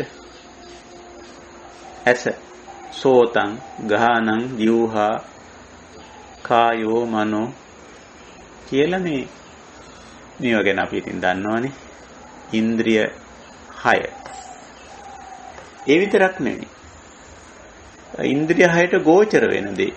රූපාලෝකේ පිය රූපං සාත රූපං. සද්දා, ගන්ධා, රස, පොට්ටබ්බා ධම්මා පිය රූපං සාත රූපං. ettesa tanha uppajjamana uppajjeti nisamana nisati. දැන් බලන්න. මේ හරි ස්වභාවිකයි. තමන්ගේ ඇහැ තමන්ට කවුද ප්‍රිය නෑ කියලා කියන්නේ.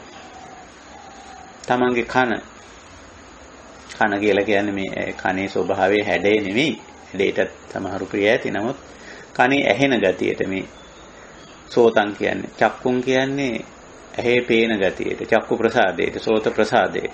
අපි ඒකට පාලියෙන් කියන්නේ ඇහෙන ගතියට, පේන ගතියට පසාද කියලා. ඒක අයිති වෙන්නේ තේජෝ ධාතුවට. ඒක පඨවිත් නෙමෙයි, ආපෝත් නෙමෙයි, වායෝත් නෙමෙයි. භෞතිකයි, භූත ධර්මයක්. තේජෝ ධාතුවට වැටෙන්නේ. එතකොට ඇසේ පේන ගතියට, කනේ ඇහෙන ගතියට, නාසයට ගඳ සුවඳ දැනෙන ගතියට, දිවේ රස දැනෙන ගතිය, කයට පහස දැනෙන ගතියට ඒක පිය රූපයක්, සාත රූපයක්. අනිත් පැත්තට කියනවා ඒ පේන දේ අර පේන ගතිය නිසා, ඇහි තියෙන පේන ගතිය නිසා යමක් පේනවා. කනේ තියෙන ඇහෙන ගතිය නිසා යමක් ඇහෙනවා. නාසයේ තියෙන ගඳ සුවඳ දැනෙන ගතිය නිසා යම්කිසි ගඳ සුවඳක් දැනෙනවා. දිවේ තියෙන රස දැනෙන ගතිය නිසා යම්කිසි රසයක්, මිහිරි හෝ මිහිරි රසයක් දැනෙනවා. කයේ තියෙන අර පොට්ටබ්බ ගතිය නිසා, ස්පර්ශය දැනෙන ගතිය නිසා සාත රූපයක් හෝ අසාත රූපයක්, කයට පහසුවක් හෝ අපහසුවක් දැනෙනවා. මනසේ තියෙන වටහන ගතිය, වැටහෙන ගතිය නිසා කිසියම් ධර්මතාවයක් මනසට වැටහෙනවා. එතකොට අන්න ඉන්ද්‍රිය ආරම්මන පේන ඇහත් පිය රූපය, ඒ වගේම පේන දේත් පිය රූපය. ඒකයි කිව්වේ. ඉතින් ඔතන ඉඳලා ඔය රූප ධර්ම දෙක විතරක් නෙවෙයි. ඇහැයි රූපයයි දෙකම රූප ධර්ම. එතන ඉඳලා තියෙන නාම ධර්මත් පෙන්නනවා. චක්කු විඥානං ලෝකේ පිය රූපං සාත රූපං ettesa tanha uppajjamana uppajjati etta nivisamana nisati. ඇහැයි රූපයයි දෙක තිබුණාට අපිට පේන්නේ නැහැනේ. පේන්න නම් චක්කු විඥානයත් අර විඥානයේ තියෙන විඥානන ගතිය ඒක ඇහැ පැත්තට යොමු වෙනවා. ඇහැ මගින් රූපයට යොමු වෙනවා. නැත්නම් අපි ඔකට කියනවා රූපයට අවදි වීමක් කියලා. මනස චක්කු විඥාන. ශබ්දයට, කනට ඇහෙන ශබ්දයට මනස අවදි වෙනවා. යොමු වෙනවා. සෝත විඥානයි. නාසයට හමු වෙන ගඳ සුවඳට මනස අවදි වෙනවා. ගාහන විඥාන. දිවට දැනෙන රසයට මනස අවදි වෙන්න ඕන. જીවහා විඥාන. කයට දැනෙන පහසට මනස අවදි වෙන්න ඕන. කාය විඥාන. මනසට වැටහෙන ධම්මාරම්මණයටම මනස අවදි වෙන්න ඕන මනෝ විඥාන. එතකොට මේ විඥානයත් එහෙමයි. විඥානයත් පිය රූපං සාත රූපං සමහරට අප්පිය රූපං අසාත රූපං එලාවකට ඒ දේ දැකීම අපි හිතන හොඳයි. ඒක දැක්ක එක හොඳයි මම.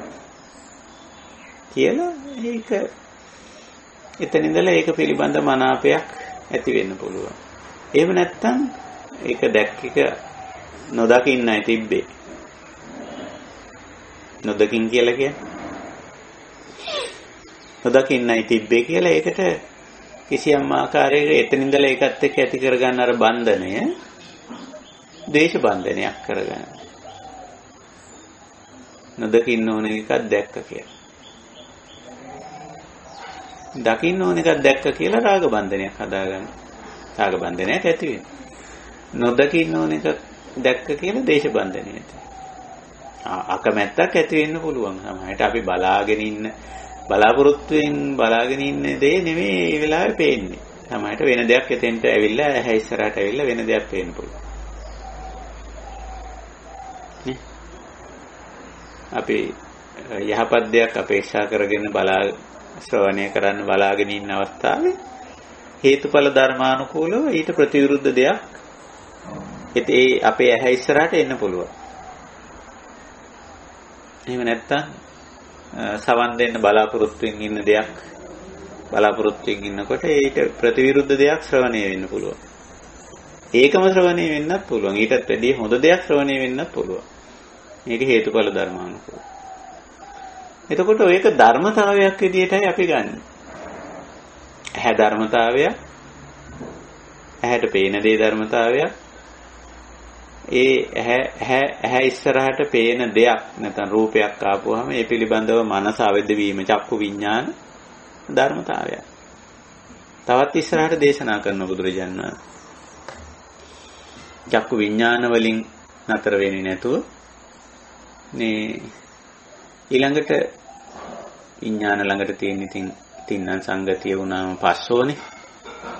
චක්කු සම්පස්සෝ ලෝකේ පිය රූපං සාත රූපං සෝත සම්පස්සෝ ගාහන සම්පස්සෝ ජීවා සම්පස්සෝ කාය සම්පස්සෝ මනෝ සම්පස්සෝ ලෝකේ පිය රූපං සාත රූපං ඉත්තේසා තණ්හා උපජ්ජමානා උපජ්ජති එත්ත නිවසමානා නිවස. ඉතින් මේ බන්ධනේ දැන් අපි තණ්හා කියන එකේ ගන්නෙ ආසාව ලෝභකම කියන අර්ථය නෙමෙයි. බන්ධනේ කියන එක. ඒකෝර මේ බන්ධනේ මේ බැඳීම පස්සේට චක්කු සම්පස්සේට අරමුණ හිත වැදීම නිසා සිද්ධ වෙනවා. චක්කු සම්පස්ස කියන්නේ අර ඇහැට පේන දේ හිතට ගියා හිත වැදුනා. කනට ඇහුණු දේ හිත වැදුනා. සෝත සම්පස්ස. නාසයට දැනුණු දේ හිත වැදුනා ගාන සම්පස්ස. දිවට දැනුණු දේ හිත වැදුනා දිවහා සම්පස්ස. මනසට කයට දැනුණු දේ හිත වැදුනා කාය සම්පස්ස. මනසට අවබෝධ වුණු දේ හිත වැදුනා මනෝ සම්පස්ස වශයෙන්. ඉතින් ඒක වෙන්න පුළුවන්. ඊළඟට ඉන්නේ වේදනාව චක්කු සම්පස්සජා වේදනා ලෝකේ පිය රූපං සාත රූපං. ඒකෙන් ලබන වින්දනය. ඒකත් එහෙමයි. වේදනාවෙන් පස්සේ එන්නේ සංඥාව. රූප සංඥාව, ශබ්ද සංඥාව, ගන්ධ සංඥාව, රස සංඥාව, පොට්ටබ්බ සංඥාව. ඒකත් එහෙමයි. ඉතින් අර වින්දදී අඳුනා ගැනීමකුත් වෙනවනේ. ඒකේ සුඛ ගතිය, එහෙම නැත්නම් දුක්ඛ ගතිය අඳුනා ගන්න. ඒකයි ස්වභාවය. අඳුනා ගැනීමත් එක්ක ඇති වෙන්නේ චේතනා. රූප සංචේතනා, ශබ්ද සංචේතනා, ගන්ධ සංචේතනා, රස සංචේතනා, පොට්ටබ්බ සංචේතනා, ධම්ම සංචේතනා කියලා මේ චේතනා පක්ෂය ඇති වෙනවා. ඊළඟට මේ චේතනාවත් එක්ක ඊළඟට දක්වන රූප තණ්හා, ශබ්ද තණ්හා, ගන්ධ තණ්හා, රස තණ්හා, පොට්ටබ්බ තණ්හා, ධම්ම තණ්හා කියලා අන්නර ස්වභාවික සංසිද්ධි මාලාවක් ඔස්සේ ඇවිල්ලා වේදනාව ළඟට චේතනාවත් ඇවිල්ලා වේදනා චේතනා දෙක වේදනා සංඥා චේතනා නැත්නම් වේදනා සංඥා සංකාර කියලා අපිට කියන්න පුළුවන්. ඇහැ රූපය චක්කු විඥානය ඊට පස්සේ පස්ස වේදනා සංඥා චේතනා එක මෙන්න මේ බැඳීම කියන දේ ඇති වෙන රාග බන්ධනීය, ද්වේෂ බන්ධනීය හෝ මෝහ බන්ධනීය. සූර්යයන්ාංශ මේ සංසිද්ධිය තණ්හා කියලා නිකන් අතෑරලා යන්නේ නැතුව ඒක ටිකක් ගැඹුරින් විස්තර කරන මේවා ධර්මතා හැටියට පැන නගින ආකාරය ලස්සනට. ඇහැ කියලා දෙයක් තියෙනවා, කන නාසය දිව කය මන කියලා ඉන්ද්‍රිය ධර්ම හයක් තියෙනවා. ඒ ඉන්ද්‍රියන් වලට ආරම්මන කියලා හයක් තියෙනවා. රූප, ශබ්ද, ගන්ධ, රස, පොට්ටබ්බ ධම්ම කියලා. ඉන්ද්‍රියන්ට අරමුණු හමු වීම ස්වභාවික දෙයක්. කාගේවත් වැරද්දක්, දෝෂයක්, අඩුපාඩුවක් නෙමෙයි. ඒවා ස්වභාවිකයි. හේතුඵල ධර්මතා හැටියට සිද්ධ වෙන දේවල් ඒවා. ඒ කාරණේ. ඒක එහෙම වෙනවා. ඊළඟට ඒවා ඒ විදිහට මුණ ගැහුණයින් පස්සේ විඥානයේ පහළ වීම, චක්කු විඥාන, සෝත විඥාන ආදී වශයෙන් සායාකාර විඥානයේ පහළ වීම ඒකත් ස්වභාවික සංසිද්ධිය. ඉතින් විඥානයේ පහළ වුණාම ඒවා පස්ස වෙන එක හිත වදින එක ස්වභාවික සංසිද්ධියක්. ඒව කාගේවත් දෝෂ නෙමෙයි, වැරදි නෙමෙයි. හිත වැදුනම ඒක හිතින් විඳින ගතිය පස්සපච්චය වේදනා ඒකත් එහෙමයි. ඉතින් වින්දම යමක් හඳුනගන්න එක යං වේදේති තං සංජානාති. යමක් හඳුනගන්න එක ස්වභාවික සංසිද්ධිය. හැඳිනෙනවා අපිට හඳුන ගන්නවන්ටත් වැඩිය මේවා වෙනවා කියලා තමයි අපිට කියන්න වෙන්නේ. යම් ආකාරයක සුඛ දුක්ඛ අදුක්ඛම සුඛ වශයෙන් ඒවයි තියෙන ලක්ෂණ හඳුන ගන්න. ඊළඟට මේ සංඥාවෙන් පස්සේ සංචේතනා යනවා.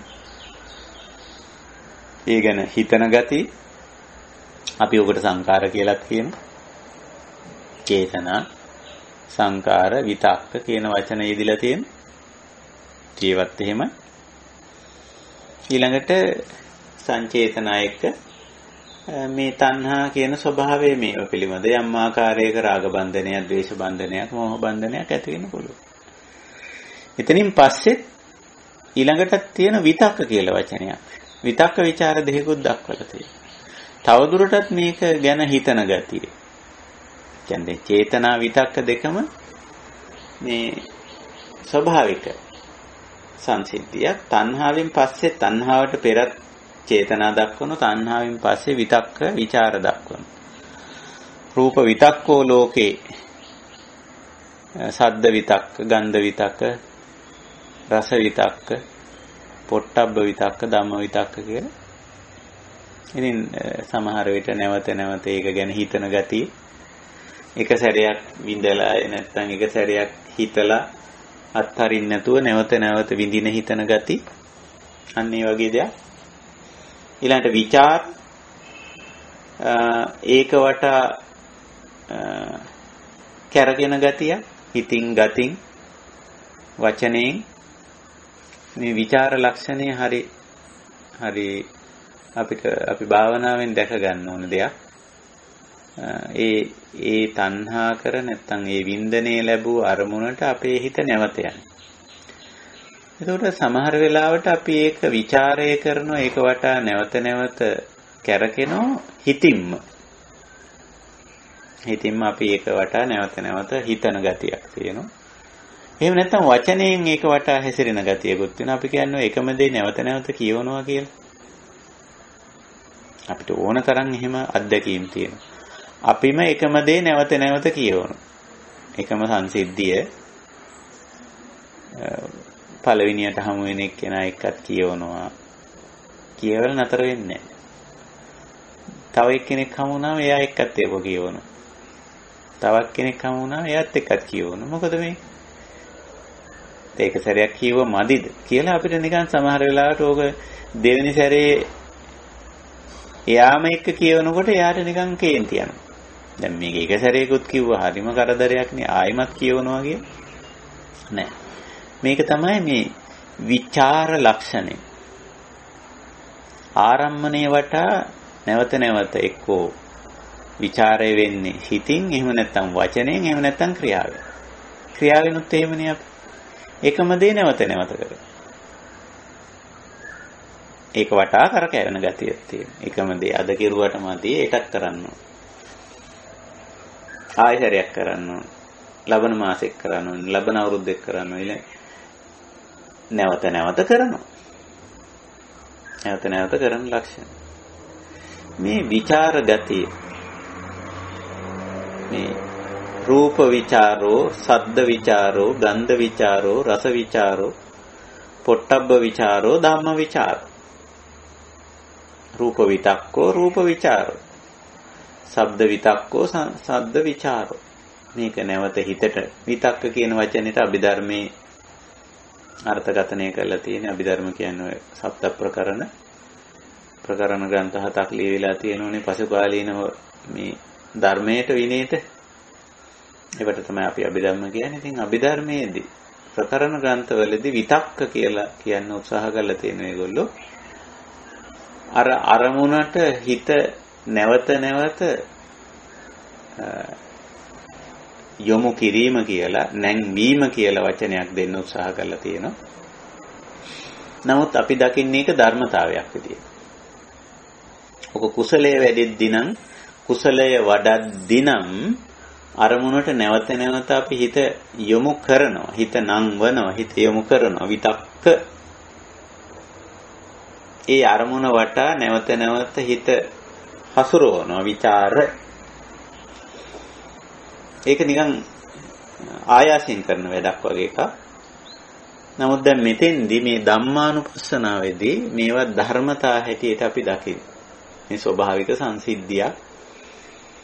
මේ අර තණ්හාවෙන් පස්සේ යම්කිසි බන්ධනයක් ඇති වුණා.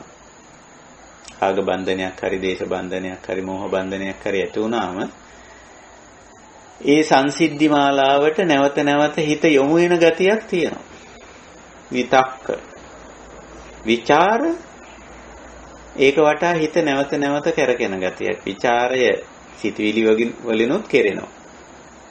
නැවත නැවත ඒක ගැන හිත හිතා ඉන්නවා. එහෙම නැත්තම් නැවත නැවත කියවනවා. වචනයෙන් රූපය ගැන කියවනවා. ශබ්දයේ, ගන්ධයේ, රසයේ, ස්පර්ශයේ ධර්මතාව ගැන කියවනවා. හිතනවා වෙන්න පුළුවන් නැවත නැවත, නැත්තම් කියවනවා වෙන්න පුළුවන්. එහෙමත් නැත්තම් කරනවා නැවත නැවත. ඒ රූපය විඳීමට අදාළ දේ, ඒ ශබ්දය විඳීමට අදාළ දේ, ඒ ගන්ධය විඳීමට අදාළ දේ, රසය, ස්පර්ශය විඳීමට අදාළ දේ නැවත නැවත කරන විචාර. සිතවිලි වශයෙන්, වචන වශයෙන්, ක්‍රියා වශයෙන් රිපීට් වෙන ගතිය මේක ඇත්තටම ධර්මතාවයක්. විචාර කියන්නේ තමයිට අපි රිපීට් කරනවා අවශ්‍යතාවයට. කුසලයේ වඩද්දී නම් ඒක කරනවා. නමුත් මේ දැන් අපි කතා කරන්නේ කුසලයේ වැඩිමක් ගැන නෙමෙයි. කෙලින්ම මේ නාම රූප ධර්ම වල යථා ස්වභාවය ධර්මතා හැටියටම අවබෝධ කර ගැනීමයි ධම්මානුපස්සනාවේදී කරන්නේ. එහෙම අවබෝධ කරගෙන මේ එකකටවත් අපි ඇලෙන්නේ ගැටෙන්නේ මුලා වෙන්නේ නැහැ. මේක රිපීට් වුණා කියලා, විචාර වුණා කියලා, නැවත නැවත කෙරුවා කියලා අපි ඕකත් එක්ක දඟලන්නේ නැහැ. මේ සුඛ පක්ෂයේ යමක් නැවත නැවත වෙනවා කියලා ඒක ඉතින් ධර්මතාවයක් හැටියට ඒ ගැන උපේක්ෂා වෙනවා. දුක්ඛ පක්ෂයේ එකක් නැවත නැවත වෙනවා කිව්වම ඒකත් ධර්මතාවයක් හැටියට සලකලා නිකන් ඉන්නව මිසක ඒකත් එක්ක උඩ පනින්නේ නැහැ. අර මේවා ධර්මතා හැටියට දකින්න පුළුවන් කෙනාට මේවත් එක්ක ගැටෙන්නේ නැතුව, මේවත් එක්ක ඇලෙන්නේ නැතුව, ඒ කියන්නේ සංඛාර දුක්ඛය හදාගන්න නැතුව ඉන්න පුළුවන්. ඒකටයි බුදුරජාණන් වහන්සේ මෙච්චර ගැඹුරට මේ තණ්හා කියන මේ බන්ධනය නැත්තම් වින්දනයත් එක්ක ඇති වෙන බන්ධනය මෙච්චර විග්‍රහ කරන්නේ. මේක ඉන්ද්‍රිය, අරමුණ, විඥාණය, පස්සය, වේදනාව, සංඥාව, චේතනාව, ඊට පස්සේ එතනදී තමයි තණ්හාව ඇති වෙන්නේ, සංචේතනාව. ඊට පස්සේ ඒකෙන් පස්සේ තණ්හාවෙන් පස්සේ ඇති වෙන විතක්ක ਵਿਚාර. අර බන්ධනය නැවත නැවත හිතට ඒ බන්ධනයේට හිත යොමු වීම, ඊට අදාළ දේවල් වලට හිත යොමු වීම, ඒවට හිත කැරකෙන ගතිය. මේ ඔක්කොම බුදුරජාණන් වහන්සේ අපිට අන්තිමට දේශනා කරනවා මේවා ධර්මතා හැටියට දකින්න. දැකලා අනිශ්චිත වෙන්න. ඒකයි ඔය හැම කමඨහනක් අගම ඉති අජ්ජත්තං වා ධම්මේසු ධම්මානුපස්සී විහෙරති බහිද්ධා වා ධම්මේසු ධම්මානුපස්සී විහෙරති අජ්ජත්ත බහිද්ධා වා ධම්මේසු ධම්මානුපස්සී විහෙරති. තමා තුල සිදු වුණත් මේක අජ්ජත්තං වා කියන්නේ තමා තුල සිදුවීමනේ. බහිද්ධා වා කියන්නේ වෙන කෙනෙක් තුල සිදුවීම. දැන් ඔය මම අන්තිමට කිව්ව කාරණේ බලන්න. අපි සමහර දෙයක් දැක්කම ඇහුවම වින්දම ආයි කියවනවා. කියවනවා කියලා අපි සිංහලෙන් කියන්නේ. ඉතින් Taman ඕක සමහරට නැවත නැවත කියවන්න පුළුවන්. ඒ Tamanගේ වින්දනයේට අදාළ. ඉතින් ඒක ගැන උපේක්ෂා වෙන්න. මට මේක ආයි කියවෙනවා කියලා ඕක ගැන නිකන් පසුතැවියක් කරන්න ඕනේ. අපි හිතමු බහිද්ධාව වෙන කෙනෙක් එයා දැක්ක එක නොතින් මුලින්ම හමුවන වෙලාවෙත් කිව්වා. ආයෙ තව ටිකක් වෙලා ගිහලා ආයෙ කියවන. පහුවදත් කියවන. හමු වෙන ඒක ධර්මතාවයක් විදිහට බාර ගන්න. කරදරයක්, වැරද්දක්, දෝෂයක් විදිහට දකින්න ඕනේ නැහැ. ਵਿਚාරය.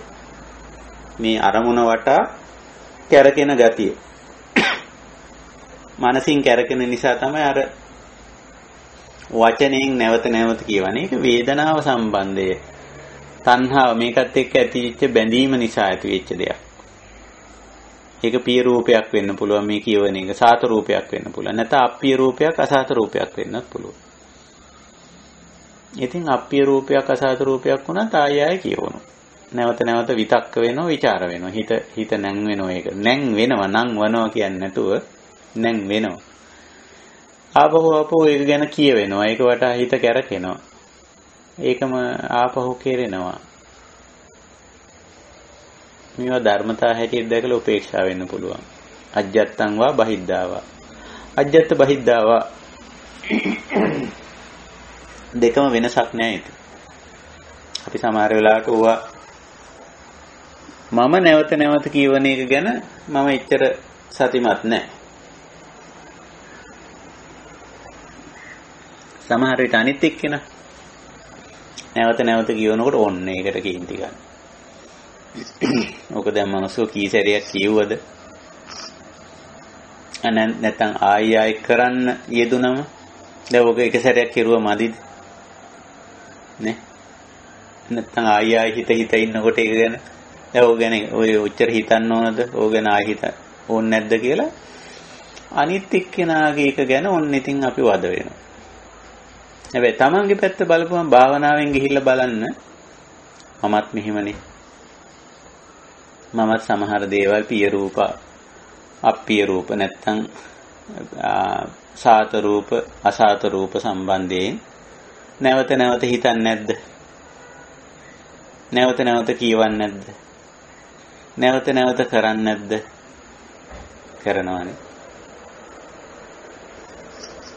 ඉතින් ඔය ස්වභාවය අපි අප තුලින් දැකීම මේ භාවනාව කියලා කියන්නේ මම මා තුලින් දැකීම. මේක දැකලා උපේක්ෂා වෙන්න පුළුවන් වෙන්න ඕන. මේ දේ ඇති වුණා වගේම ඔහොම නැති වෙලා යන්න ඉඩ දීලා උපේක්ෂා වෙන්න අපිට පුළුවන් වෙනවා. ඒකයි ස්වභාවය. ඉතින් අන්න එහෙම දෙයක් මේ අපි මේ කතා කරන දේ නැත්නම් මේ ධර්මතා කියන දේ හැම දෙයක්. ඉතින් ඔන්න අද අපි මේ ඔතනින් අපි මේ සමුදය දැන් සමුදය කියන එක යම් යම් ධර්මතා මතු වී ඒම නැත්නම් මේ තණ්හාව බැඳීම රාග බන්ධනේ දේශ බන්ධනේ මෝහ බන්ධනේ කියන මේ බැඳීම කියන එක වේදනා පච්චය මේක වින්දනේ ප්‍රත්‍ය වෙලා තණ්හාව ඇති වෙන එක ඉතින් අපි දකින්න. එතකොට මේක දුකත් එක්ක සම්බන්ධ වෙන්නේ කොහොමද? දුක්ඛ සමුදය. ඒක තමයි ඊටම වැදගත් වෙන කාරණේ. දැන් අපි මේ බන්ධනය ගැන මෙච්චර වෙලා කතා කරේ මේක එක එක පැති. බන්ධනය පිළිබඳ පටිභාණය ඇති කරගත්තා අපි. මේක විවිධ පැති වලින් බුදු පියාණන් වහන්සේම පෙන්වලා දෙනවා. මේක ඇති වෙන හැටි, පවතින හැටි, නැති වෙන හැටි. ඔය නිරෝධ සත්‍යයේදී ඕක නැති වෙන විදියත් ওই විදියටමයි කියන්නේ. දැන් අපි මේ සමුදය සත්‍යනේ අද අවධානයට ගත්තා. ඉතින් එහෙම දැකලා මේක දුකත් එක්ක සම්බන්ධ වෙන්නේ කොහොමද? දුක්ඛ සමුදයං අරිය සත්‍යං කියලානේ මේක හඳුන්වලා තියෙන්නේ. නිකන් සමුදය සත්‍ය කියන්නේ නැහැ නේ අපි. චතුරාර්ය සත්‍යයේදී දුක්ඛ සමුදයං අරිය සත්‍යං කියන දුකත් එක්ක බැඳෙන්නේ කොහොමද? ආපහු මේක පීඩාවක්, ආපහු ගැටලුවක්, ආපහු ප්‍රශ්නයක් බවට පරිවර්තනය කරගන්නේ මේක ධර්මතාවයක් හැටියට නොදැක්කොත්. ඒකයි මේක ධම්මානුපස්සනාවට ගෙනල්ලා තියෙන්නේ. මේ අපි කතා කරන සංසිද්ධිය බොහෝ අය ධර්මතා හැටියට දැක ගන්න බෑ හුඟක් අයට. ඒක පුළුවන්කම තියෙන්නේ ආර්ය ප්‍රතිපදාවට ඇවිල්ලා ධර්මතා කියන්නේ මොනවද කියලා අවබෝධ කරගෙන ධර්මතා තමා තුළින් දැක ගැනීමේ භාවනාත්මක පුහුණුව ඇති කරගත්ත කෙනෙකුට විතරයි. මේ නාම ධර්මයි මේ රූප ධර්මයි ගැන මේ කතා කරන්නේ. චක්කුං රූපං චක්කු විඥානං චක්කු සම්පස්සං චක්කු සම්පස්සජා වේදනා ඊට පස්සේ වේදනාවත් එක්ක එන සංඥාව චේතනාව ඊට පස්සේ තණ්හාව විතක්කය ਵਿਚාරය මේ මොනවද මේ ධර්මතා නාම ධර්ම හෝ රූප ධර්ම. එතකොට නාමයි රූපයි. නාම ධර්ම රූප ධර්ම. ඉතින් ඒවා ඒ විදිහට දැකලා ඒ විදිහට ඇති වුණා වගේම පැවතිලා නැති වෙලා යන්න ඉඩ හරින්න පුළුවන් නම් කෙනෙකුට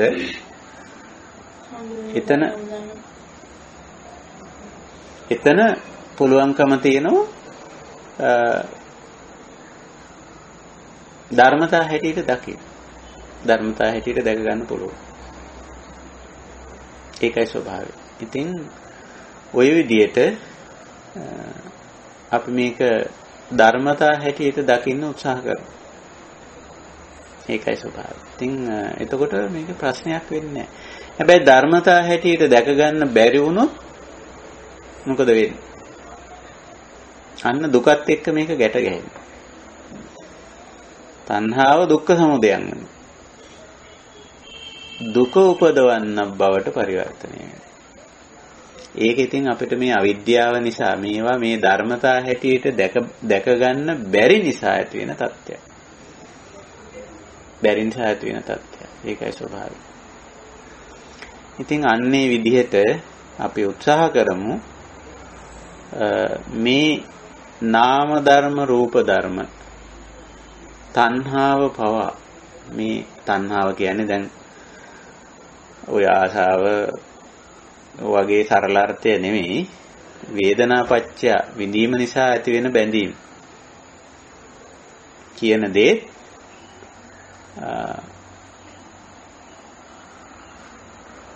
ධර්මතාවයක් හේතුඵල ධර්මතාවයක් හැටියට. ඒකට යට වෙන්නේ නැතුව ඒකට සුඛ වේදනාවක් තුලින් ඇති වෙන රාග බන්ධනය ධර්මතාවයක් හැටියට දකිමු. ඒකට නිකන් ඇලෙන්නේ යන්නේ, ඒකට නතු වෙන්නේ, ඒකට යට වෙන්නේ, ඒකට බැල වෙන්නේ, ඒකට ගැති වෙන්නේ යන්න ඕනේ නැහැ. දුක් වේදනාව තුලින් මතුවෙන ද්වේෂ බන්ධනය ධර්මතාවයක් හැටියට දකිමු. ඒකට නතු වෙන්නේ, ඒකට ගැති වෙන්නේ, ඒකට බැල වෙන්නේ, ඒකට දාස වෙන්න එහෙම වෙලා තව මේවා වගා දිගා කරගන්න ඕනේ නෑ. ඇති වුණා වගේම පැවතිලා නැති වෙලා යයි ඕනම ධර්මතාවයක් එහෙමනේ. සමුදය ධම්මෝ වය ධම්මෝ. සමුදය වය ධම්මෝ. එහෙම නැති වෙලා යන්න අපිට පුළුවන් මේකට මේ විදිහට කටයුතු කරන්න. ඉතින් ඒ දක්ෂකම තමයි අපි මේ ධම්මානුපස්සනාවේදී ඇති කරගන්නේ. හැම තිස්සෙම මේවා ගැන සිහිනුවණයි වීර්යයයි පවත්ව ගන්නවා. මේවා ධර්මතා. මේවා ඇති වෙලා පැවතිලා නැති වෙලා යන දේවල් ආදී වශයෙන් කියන. ඉතින් ඕක තමයි මේ ධම්මානුපස්සනාවේදී සමුදය සත්‍යයේදී අපි ප්‍රත්‍යක්ෂ කරගන්න දේ. දැන් ඔය අපි සාකච්ඡාව මම ඔතකින් අතර කරන්න. ඉතිරි කාලේ අපිට පුළුවන් මගේ පැහැදිලි කිරීම ඔතනින් අතර කරන්න. ඉතිරි කාලේ අපි සාකච්ඡාවට ගන්න පුළුවන් අත්දැකීම් අදහස් ආදී දේවල් වලට අපිට වෙන් කරගන්න පුළුවන් මේ විදිහට. ඉතින් ඔහොම ওই தත්ත්වය. හොඳයි අපි සමුදය සත්‍ය මීට වැඩිය දිගට සාකච්ඡා කරන්න අවශ්‍ය වෙයි කියලා මම හිතන්නේ නැහැ. සමුදය ධම්මානුපස්සීවා ධම්මේසු විහෙරති. වය ධම්මානුපස්සීවා ධම්මේසු විහෙරති ආදී වශයෙන් මේවා ඇති වෙලා පැවතිලා නැති වෙලා යන එක ධර්මතා හැටියට අවබෝධ කරගන්න අපි උත්සාහ කරමු. උපේක්ෂාවෙන් දැන් අපිට මේවත් එක්ක පවතින්න තේරෙනවා, පවතින්න පුළුවන්, පවතින ආකාරය දාන්න. හොඳයි එහෙමනම් මගේ මූලික පැහැදිලි කිරීම මෙතනින් නතර කරලා මම කැමතියි අපේ ධම්සභාවෙන් අපේ කල්යාණ මිත්‍රයන්ට මේ සඳහා අවස්ථාව සලසන්න, මේ පිළිබඳව යමක් සාකච්ඡා කරන්න විමසන්න තියෙනවා නම් ඒ සඳහා අවස්ථාව ලබා ගමු කියලා. හොඳයි අපි ඒ සඳහා අවස්ථාව ලබා ගන්නවා මෙතෙන් සිට.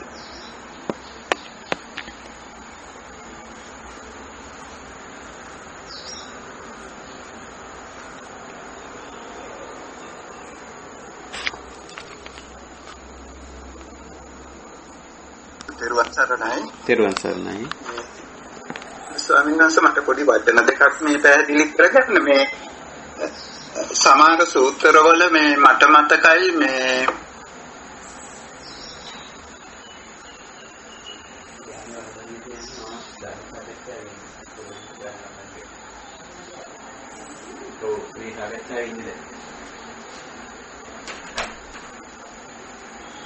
මහත්තයා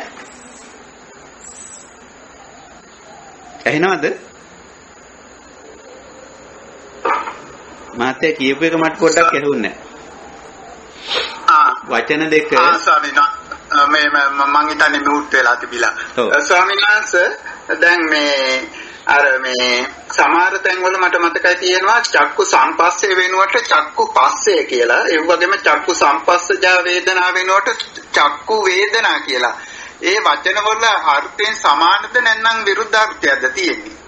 පස්ස සම්පස්ස කියන වචන දෙකේ එහෙම මේ විරුද්ධාර්ථයක් එහෙම නෙවෙයි. පස්ස කියන එක සාමාන්‍යයෙන් ධර්මතාවයක් හැටියට සඳහන් කරද්දී පස්ස කියලා විතරක් මේ යොදනවා. ඒක ස්වභාවයක් හැටියට පෙන්වද්දී පස්ස කියලා යොදනවා. හැබැයි දැන් ඉන්ද්‍රියත් එක්ක සම්බන්ධ කරපු ගමන් තමයි ඔය සම්පස්ස, චක්කු සම්පස්සජා, සෝත සම්පස්සජා, ගාන සම්පස්සජා ආදී වශයෙන් ඉන්ද්‍රිය සම්බන්ධ කරපුවාම සම්පස්ස කියන වචනේ යොදනවා. ඒ කියන්නේ මනාකොට ඒ කියන්නේ මේ ඉන්ද්‍රියත් එක්ක සම්බන්ධ වෙන අවස්ථාව යොදද්දි තමයි සම්පස්ස යොදන්නේ. නැත්නම් නිකම්ම පස්සය ගැන සාකච්ඡා කරනකොට විතරක් පස්ස කියන වචනේ යොදනවා. හරි ස්වාමීන් වහන්සේ. ඒ වගේම ස්වාමීන් වහන්සේ දැන් මෙතන මේ සංඥා ලෝකය ගැන කතා කරනකොට දැන් මට ඔබ වහන්සේගේ හඬ ඇයෙනවා නම් එතකොට දැන් සද්ද සංඥා කියනකොට ස්වාමීන් වහන්සේ මේ සාරානන්ද ස්වාමීන් වහන්සේගේ හඬනේ කියන ඒ හඳුනා ගැනීම වෙලා නේද ස්වාමීන් වහන්සේ?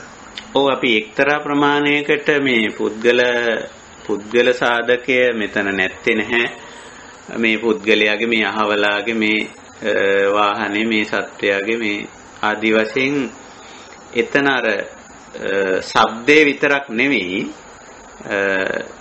ශබ්දයේ වෙන්කොට හඳුනා ගැනීම කියන එක විඥානයේ තියෙන හුදු ශබ්දයක් නෙවෙයි මේ අහවලාගේ ශබ්දය. අහවල් දේ ශබ්දය, අහවල් තැනැත්තාගේ ශබ්දය ආදි වශයෙන් වෙන්කොට හඳුනා ගන්න ගතියක් තියෙනවා. එතකොට එතනදී ඒ වෙන්වි හඳුනා ගැනීමම සිද්ධ වෙලා තියෙන අපිට ගැටලුවක් නැහැ. මට දැන් මේ ස්වාමීන් වහන්සේගේ හඬත් ඇහෙනවා, මේ වාහනේ ශබ්දයක් ඇහෙනවා. මට දෙකම මං අවශ්‍ය දේ ඉතින් ගන්නවා. අනිත් එක මට ප්‍රශ්නයක් නෙමෙයි. දැන් අපි හිතමු දැන් අපි මේ සාකච්ඡාව කර ඉන්න අතරේ තව කෙනෙක් ඇවිල්ලා කතා කරා කියලා. ඒ තව කෙනෙක් කතා කරන හඬත් සමහරට මගේ පසුපසින්ම ඔබට සමහර වෙලාවට ඇහෙන්නේ නැති. දැන් මේ දානි වළඳන්න පොඩි හාමුදුරුවෝ ඇවිල්ලා කතා කරා. තවත් කෙනෙක් කතා කරා. ඒවා සමහරට ඇහෙන්නේ නැහැ. නමුත් දැන් අපිට ඒ දෙක වෙන් වෙලා අපිට ඇහෙනවා. මේ අර ස්වාමීන් වහන්සේගේ හඬ, මේ අර අනිත් එක්කෙනාගේ හඬ, නැත්තම් මේ වාහනේ හඬ කියලා. එතකොට වෙන් වෙලා මේක ඇහුනට අපිට දැන් මේවා ධර්මතා මට්ටමින් සලකා ගත්තම ප්‍රශ්නයක් නැහැ. අපි ගන්න එතකොට අපිට අදාළ එක විතරයි. අනිත් එක අපි අනිත් එක ඇහුණා කියලා අපි ඒකත් එක්ක ගැටෙන්නේ නැහැ. මේ දෙකම ධර්මතාවයක්. අපි අදාළ දේ විතරක් ගන්න අපිට පුළුවන්කම තියෙනවා. එහෙමයි. ඊටම පැහැදිලි ස්වාමීන් වහන්සේ ඔබ වහන්සේට ගොඩාක් පිං තෙරුවන් සරණයි. තෙරුවන් සරණයි.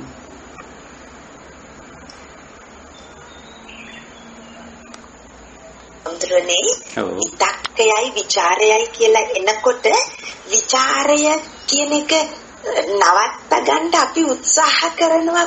මම දෙක කරනවා මේ ඕව හිතලා ඉතින් මම හිත දුක් වෙනවනේ මොකටද කියලා මේ මට ඒක එතකොට එතන අකුසලයක් මගහරව ගන්න හරි ਵਿਚාරය වෙලාවේ අකුසලයක් වෙනවා හරි කුසලයක් වෙනවා කියන එක සිද්ධ වෙනවද අපේ හාමුදුරනේ?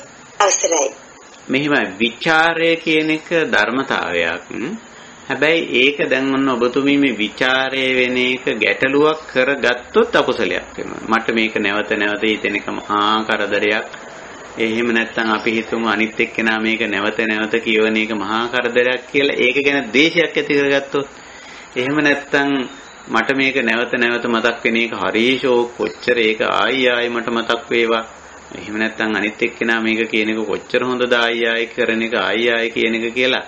ඒක ගැන විශේෂ මනාපයක් ඒක පස්සේ පන්නන ගතියක් ඇති වුණොත් හරි මේක ਵਿਚාරයේ වෙද්දි විචාරයේ ධර්මතාවයක් හැටියට තමා තුල හෝ අනිකා තුල සිද්ධ වෙන මේ නැවත නැවත සිදුවීම රිපීට් වීම මානසික හෝ කායික හෝ මේ වාචික වශයෙන් ඒ ආරම්මණය වටා නැවත නැවත මේ හිතන ගතිය කියන ගතිය කෙරෙන ගතිය ඒක අපි ධර්මතාවයක් හැටියට දැක්කොත් අකුසලයක් නෙමෙයි. හැබැයි මේක වදයක් හරි කියලා හරි එහෙම නැත්නම් හරි ෂෝක්නේ මේක නැවත නැවත වෙන එක ආයි වෙන්න ඕන ආයි වේවා ආදී වශයෙන් කියලා ඒ පැත්තට ගියොත් අන්න එහෙම ගියොත් තමයි මේක අකුසලයක් වෙන්නේ. නැත්නම් මේක ධර්මතාවයක් හැටියට දැක්කොත් ගැටලුවක් නෑ. එහෙම නැත්නම් අපි හිතමු වෙන කෙනෙක් කියලා උදාහරණයක් හැටියට නැවත රිපීට් වෙන එකක් ඕනනම් අපිට මේ පරිවර්ජනා කරන්න පුළුවන්. ඒක අපිට නිකන් කරදරයක් වගේ හිතෙනවා නම් ද්වේෂයක් හදාගන්න ඕනේ නෑ. ඒ නැවත නැවත කියවන එක හෝ ඕනනම් මග අරින්න පුළුවන්. දැන් සමත භාවනාවේදී නැවත නැවත අකුසල ආරම්මණය රිපීට් වෙනවා නම් එතෙන්දී අපි ඒකට සමත කමටහනක් යොදා ගන්න. කුසල ආරම්මණයක් යොදා ගන්න. එතන තියෙන්නේ පරිවර්ජනා ගතිය. මට මේක නැවත නැවත මතක් වෙන එක යෝගියට ප්‍රාථමික මට්ටමේදී මූලික අවස්ථාවේදී හසුරවන්න අමාරුයි. එතෙන්දී යෝජනා කරන භාවනාවේදීත් එහෙමනම් කුසල ආරම්මණයක් ගන්න කියලා සමත කමටහනක්. එතකොට తాවකාලිකව අර රිපීට් වෙන එක නතර වෙනවා. කියවනෝ නම් ඒක කියවෙනෝ නම් වෙන දෙයක් කියවන්න පුරුදු කරගන්න. ඒක කෙරෙනෝ නම් වෙන දෙයක් ආයාසයෙන් කරන්න පුරුදු කරගන්න. ඒක ප්‍රාථමික මට්ටමේ වැඩක්. ඊළඟට වෙන කෙනෙක් ඒක ගැන නැවත නැවත හිතලා වද වෙනෝ නම් අපි පුරුදු කරනවා මේ මෙන්න මේක ගැන පොඩ්ඩක් හිතන්න. මෙන්න මේ කාරණේ කියලා අලුත් අරමුණක් දෙනවා එයාට. එතකොට එයා අරක වටා හිතන ගතියෙන් මග ඇරෙනවා. සාමාන්‍යයෙන් කවුන්සලින් වලදී මනෝවිද්‍යාවේදී වගේ වෙයිදී අපි ඒව කරනවා. නැවත නැවත අනිත් එක්කෙනා කියවනෝ නම් එයාට කියවන්න වෙන එකක් දෙනවා. කියවන්න වෙන අරමුණක් දෙනවා. එහෙම නැත්නම් නැවත නැවත ඒක කරනවා නම් ඒක හානි කරයි වගේ කියලා හිතෙනවා නම් මේ ධර්මතා හැටියට දකින්න මට්ටමට ඇවිල්ලා නැති අය සම්බන්ධයෙන් මම මේ කියන්නේ. එතකොට වෙන වැඩක් දෙනවා නැවත කරන්නේ ඒක. කුසල ආරම්මණයක් හැටියට දෙනවා. හැබැයි අපි දැන් මේ කතා කරන්නේ ඊටත් වැඩිය ගොඩක් එහාට ගිය පියවරකදී. දැන් අපි මේවා දකින්නේ ධර්මතාව විදියට. නැවත නැවත කෙරෙන එක නැවත නැවත කියවෙන එක ධර්මතා හැටියට අපි දකින්නේ. එතකොට දැන් අපිට උපේක්ෂා වෙන්න පුළුවන්. ඕනනම් මග අරින්නත් පුළුවන් පරිවර්ජන නේ. එහෙනම් මග අරින්නත් පුළුවන්. හැබැයි මේ රිපීට් වෙන එක නැත්නම් අපි ඒකට කිව්වේ විචාර කියලා. විතක්ක විචාර. මේක ගැන නැවත හිත යොමු වෙන එක ඒකට යොමු වෙන එක සහ නැවත නැවත කරන එක කියන එක හිතන එක. ඒක ධර්මතාවක් හැටියට දකින්න. ඒක කරදරයක් වදයක් හැටියට හිතන්නේ. ඕනනම් නිකන් වදගතියක් කාලේ නාස්ති වෙන බවක් බාධාකාරී ස්වරූපයක් පෙන්නනවා නම් අපිට පුළුවන් ආරම්භණය වෙනස් කරන්න. ඒත් ඒක ගැන හැබැයි වද වෙන්නේ අපි නිකන් ද්වේෂයක් හදාගන්න. ද්වේෂයක් හදාගත්තොත් තමයි අකුසලයක් වෙන්නේ. නැත්තම් මේක ධර්මතාවය. පැහැදිලිද කාරණා? පැහැදිලි අපේ හැමදෙරේ වාසියට පිංසිත වේවා. ස්වාමීන් වහන්සේ පච්චවෙක්කනීය ඥානය ගැන ටිකක් කියා දෙන්න පුළුවන්ද ස්වාමීන් වහන්සේ? ඕ ප්‍රතිවේක්ෂා කියන වචනේ හුඟක්ම අපේ ධර්මයේ යෙදලා තියෙන කාරණයක්. දැන් හැම ආරම්භණයක් පිළිබඳවම මේ ඒකේ තියෙනවා දැන් ඔය අපි කතා කර විදිහට එකක් තමයි ඉන්ද්‍රිය ගෝචර වෙන දේ ධර්මතාවයක් හැටියට අපි මෙනෙහි කිරීම. ඔය පච්චවෙක්කිතබ්බඨාන කියලා වෙනමම අපේ ධර්මයේ උගන්වනවා. නොඑක් තැන්වල. දැන් උදාහරණයක් හැටියට ගත්තොත් මරණ ධම්මෝ මිමරණං අනතීතෝති අබින්නම් පච්චවෙක්කිතබ්බං ඉත්‍යාවා පුරුෂේනවා ගහට්ටේනවා පබ්බජිතේනවා කියලා. මරණය ධර්මතාවයක් හැටියට මරණය කියන සංසිද්ධිය වාර්තා වෙන දකින අහන හැම වෙලාවකම ධම්මෝ ඒක ධර්මතාවයක් හැටියට පච්චවෙක්කිතබ්බං සිහිකට යුතුයි. ඒක නුවණින් සලකා ගන්නවා කියන එකයි. මේක ධර්මතාවයක් හැටියට. ඒ විදිහට තියෙනවා ඒකේ ඒක මූලික දේ ධර්මතාවයක් හැටියට සලකා ගන්න. ඊළඟට තියෙන සමහර තැන්වල පත්වේක්ෂාව ඒකේ ප්‍රයෝජනේ නිෂ්ප්‍රයෝජන කොටසයි ප්‍රයෝජන කොටසයි දෙකම මෙනෙහි කරලා අර නිෂ්ප්‍රයෝජනය අත්හරින්න ඕන නිසා ප්‍රයෝජන කොටස මතක් කරගන්න. ඒකට යොමු වෙලා ඒක කරන්න. දැන් උදාහරණ හැටියට ආහාරය ඇඳුම නිවාසය අනිකුත් අපේ භාණ්ඩ හා සේවා පරිහරණය කරද්දී තියෙන ප්‍රත්‍යවේක්ෂාවක්. ආහාර ප්‍රත්‍යවේක්ෂාවේදී කියනවා පටිසංකායෝනිසෝ ආහාරං ආහාරේමි නේවදවාය නමදාය නමණ්ඩනාය නවිභූෂනාය කියලා මේකට නෙමෙයි මේකට නෙමෙයි මේකට නෙමෙයි මේකට නෙමෙයි ලස්සන වෙන්න නෙමෙයි හැඩ වෙන්න නෙමෙයි අලංකාර වෙන්න නෙමෙයි තර වෙන්න නෙමෙයි සෙල්ලම් කරන්න නෙමෙයි. එතකොට අර ඒකේ අවභාවිතයේ කොටස මෙනෙහි කරන්නේ පැත්තකට කරන්නේ. ඊට පස්සේ ස්වභාවිතයත් එතනම මෙනෙහි කරනවා. යාව දේව විමස්සකායස්සටිතියා මේ ශරීරයේ පැවැත්මට යාපනාය යැපීම පිණිස බ්‍රහ්මචර්යානුග්‍රහය මම මේ පූර්ණ සීල සමාධි ප්‍රඥා ගුණ ටික පුරා ගන්න. පුරාණංච වේදනම් පටිහංකාමි නවංච වේදනං උප්පාදෙස්සාමි ආදී වශයෙන් පැරණි වේදනාවෙන් අයින් වෙන්න අලුත් වේදනාවක් ඇති නොවෙන්න ආදී වශයෙන් ඒකේ ස්වභාවිතයත් මෙනෙහි කරනවා. අවභාවිතයයි නැත්නම් දුර්භාවිතයයි ස්වභාවිතයයි දෙකම මෙනෙහි කරන්නේ ප්‍රත්‍යවේක්ෂා කරන්නේ මෙනෙහි කරනවා නෝනින් මෙනෙහි කරනවා. මොකටද අර අවභාවිතය අයින් කරලා ස්වභාවිතය තුලට එන්නේ. එහෙම ප්‍රත්‍යවේක්ෂාවකුත් තියෙනවා. එතකොට ওই විදිහට පච්චවෙක්ක ඥානෙ නැත්නම් ප්‍රත්‍යවේක්ෂා වලින් ප්‍රත්‍යවේක්ෂා ඥානෙ තුලින් අපි ලබන දේ ඔන්න ඔය වගේ විවිධ අර්ථ වලින් ප්‍රත්‍යවේක්ෂා කිරීමක් බුදුදහමේ බුදුරජාණන් වහන්සේ උගන්වලා තියෙනවා. ප්‍රධාන දේ ඉතින් අපි ඔය තුන පැත්තෙන් ප්‍රත්‍යවේක්ෂා කරාම ඇති. ඒ කියන්නේ යමක ස්වභාවිතයයි දුර්භාවිතයයි දෙකම ප්‍රත්‍යවේක්ෂා කරන්න කියන නෝනින් සලකා බැලීම කියන එකයි ප්‍රත්‍යවේක්ෂා කියන්නේ. සලකා බලන්නේ මොකටද? අර ඒකේ දුර්භාවිතය අයින් කරන්නයි ස්වභාවිතය තුල පවතින. ඊට පස්සේ ගැඹුරට ගියාම අර ස්වභාවිතය දුර්භාවිතය දෙකම ධර්මතාවයක් හැටියට මෙනෙහි කරන්න.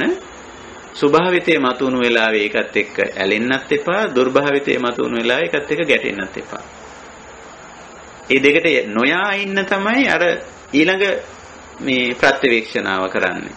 එතෙන්දී අපි හුඟක් ඉහළ මට්ටමට එනවා. අර මූලික පියවරේදී ස්වභාවිතය දුර්භාවිතය දෙක මෙනෙහි කරලා නුවණින් මෙනෙහි කරලා දුර්භාවිතයෙන් ඉවත් වෙනෝ ස්වභාවිතය තුල පවතින. හැබැයි හේතුඵල ධර්මානුකූලව ඔය දෙකම පැන නගින්න පුළුවන්. එතෙන්දී අපි ධර්මතාවයක් විදිහට ඒක මෙනෙහි කරනවා.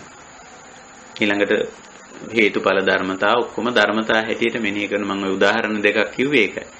මරණ ධම්මෝ මරණං අනතීතෝති අබින්නම් පච්චවේක්ඛිතබ්බං පච්චවේක්ඛිතබ්බං. එතෙන්දී එහෙම කියන. ඊළඟට අම්බලට්ටික රාහුලවාද සූත්‍රයේදී වගේ වෙයිදී බුදුරජාණන් වහන්සේ කියන දේශනා කරන රාහුල පච්චවේක්ඛිත්වා කායේන කම්මං කත්තබ්බං. රාහුල හොඳට නුවණින් මෙනෙහි කළා කය මෙහෙවල කරන දේ කරා. පච්චවේක්ඛිත්වා වාචාය කම්මං කත්තබ්බං. රාහුල ඔයා කියන දේ හොඳට මෙනෙහි කළා මේකේ දෙකක් තියෙනෝනේ. සත්‍ය වචනයයි බොරුවයි දෙපැත්තක් තියෙනෝනේ. දෙකම හොඳට මෙනෙහි කළා සත්‍ය වචනය කියන්නේ බොරුව කියන්නේ. සමගි කරන වචනේ කියන්නේ ගේලම කියන්නේ එපා. ප්‍රියශීලී වචනේ කියන්නේ පරුස වචනේ කියන්නේ එපා. වැඩකට ඇති වචනේ කියන්නේ සම්පප්පලාපේ කියන්නේ එපා. අන්න එතෙන්දි තියෙනවා අර ස්වභාවිතයේ සහ දුර්භාවිතයේ දෙක බැහැර කිරීම අර්ථයෙන් ප්‍රත්‍යක්ෂා කිරීම. එතෙන්දි ඒකට අර ගැඹුරු තලයේදී ධර්මතා හැටියට මෙනෙහි කිරීම ප්‍රත්‍යක්ෂා කරලා ධර්මතා හැටියට දැකලා ඒවට ඔක්කොටම උපේක්ෂා වෙනවා. ස්වභාවිතයටත් උපේක්ෂා වෙනවා දුර්භාවිතයටත් උපේක්ෂා වෙනවා. හැබැයි Taman ස්වභාවිතයට මිසක දුර්භාවිතයට යන්නේ නැහැ. ඉතින් ওই විදිහේ පච්චවෙක්කන ඥානයක් අපේ ධර්මයේ කියනවා. මම හිතනවා මේක පැහැදිලි ඇති කියලා. එහෙමයි ස්වාමීන් වහන්සේ. පින්සිදුවේව ස්වාමීන් වහන්සේ. නිවන් සරණයි ස්වාමීන් වහන්සේ. විතක්ක ਵਿਚාර ධර්මතාවයන් ස්වාමීන් අපේ විඥාණයට සම්බන්ධ වෙන්නේ කොහොමද කියලා පොඩ්ඩක් පහදලා දෙන්න ස්වාමීන් වහන්සේ. මේ විතක්ක ਵਿਚාර දෙක ඇත්තටම මේ විඥාණයෙන් කෙරෙන විඥානයේ අවශ්‍යතාවයක් හැටියට අපිට කියන්න පුළුවන්. ඒ කියන්නේ විඥාණය අරමුණු වෙන් කරලා දැනගැනීමේ ලක්ෂණේ විඥානයේ හුඟක්ම තියෙන. එතකොට සාමාන්‍යයෙන් විඥාණය තමයි මේවා අඳුනගන්නේ. එතකොට අරමුණ සුඛ ලක්ෂණ පෙන්නනවා නම් බොහෝ විට ඒක විතක්ක වෙනවා. ඒ අරමුණට නැවත යොමු වෙන ගතියක් විඥානයේ තියෙනවා. ඒ වගේම ඒකේ සුඛ ලක්ෂණේ වටා විඥානය නැවත නැවත හැසිරෙන ගතියක්, හිතන ගතියක්, තර්ක කරන ගතියක්, මනසින් සැලසුම් කරන ගතියක් ඒක නැවත විඳින්න විඥානයේ තියෙනවා. එතකොට විඥානය හුඟක්ම සුඛ ලක්ෂණයට විතර්ක ਵਿਚාර වෙනවා. අනිත් පැත්තෙන් දුක්ඛ ලක්ෂණයක් ආපුවාම ඒකෙන් ඉවත් වෙන්න, ඒකෙන් අයින් වෙන්න, ඒකෙන් බැහැර වෙන්න යම් ආකාරයක එහෙම උත්සාහ කරන ගතියකුත් තියෙනවා. එතකොට මෙන්න මේ අරමුණේ තියෙන සුඛ ලක්ෂණයයි අරමුණේ තියෙන දුක්ඛ ලක්ෂණයයි දෙක පදනම් වෙලා තමයි විඥාණය මේ විතක්ක ਵਿਚාර වලට බැසගන්නේ. එතකොට අපි ඒක තේරුම් ගන්න අවශ්‍යයි. ඇයි මේක ආපහු මේක ගැන ඇයි මං හිතන්නේ? ඇයි මං මේක ගැන ආයි කතා කරන්නේ? එහෙම නැත්නම් අනිත් එක්කෙනා මේ මා ළඟ ඉන්න අනිත් මිනිස්සයා ඇයි මේක ගැන නැවත නැවත හිතන්නේ? ඇයි මේක ගැන නැවත නැවත කතා කරන්නේ? ඇයි මෙයා මේක නැවත නැවත කරන්නේ? ඒක වටාම කැරකෙන්නේ, ඒකෙන් බැහැර වෙන්න බැරි වෙලා තින්නේ ඇයි? එක්කෝ සුඛ ලක්ෂණේ පදනම් කරගෙන එක්කෝ දුක්ඛ ලක්ෂණේ පදනම් කරගෙන. ඒතර විඥාණය මේ ලක්ෂණ දෙක වෙන්වෙන්ව අඳුන ගන්නවා. විඥානයේ ස්වභාවයේ විඥානන ලක්ෂණේනේ. සුඛන්තිපි විඥානාති දුක්ඛන්තිපි විඥානාති විඥානාතිපි වූ විඥානං කියලා සරියුත් හාමුදුරුවෝ මහා වේදල්ල දේශනාවේදී පැහැදිලි කරන්නේ ඒකනේ. මේක වෙන්වෙන් කරලා අඳුන ගන්න. අඳුනගත්ත ගමන්ම විඥානයේ ලක්ෂණයක් තියෙන අර සුඛ ලක්ෂණයට නැවත යොමු වෙන ගතිය විතක්ක. සුඛ ලක්ෂණේ වටා කැරකෙන ගතිය විචාර. ඒක සිතුවිලි වශයෙන්, වචන වශයෙන්, ක්‍රියා වශයෙන්. දුක්ඛ ලක්ෂණයට නැවත යොමු වෙන්නේ මොකටද? ඒකෙන් පලා යෑම අර්ථයෙන්. ඒකෙන් බේරීම අර්ථයෙන්. ඒක සමහන් කර ගැනීම අර්ථයෙන් තමයි නැවත නැවත ඒකට යොමු වෙන්නේ. යොමු වෙලා ඒක වටා කැරකෙන ගතියක් පෙන්වනවා. එහෙමයි. ඉතින් විඥාණය ඔන්න ඔය සුඛ දුක්ඛ ලක්ෂණ දෙක ඔය අදුක්ඛම සුඛ ලක්ෂණයට ඒ තරම් විතක්ක ਵਿਚාර වෙන්නේ නැහැ. සුඛ දුක්ඛ ලක්ෂණ දෙකට තමයි වෙන්නේ. මම හිතන්නේ මේක පැහැදිලි ඇති කියලා. එහෙමයි ස්වාමීන් වහන්සේ පැහැදිලි වුණා. ත්‍රිවන් සරණයි වහන්සේට.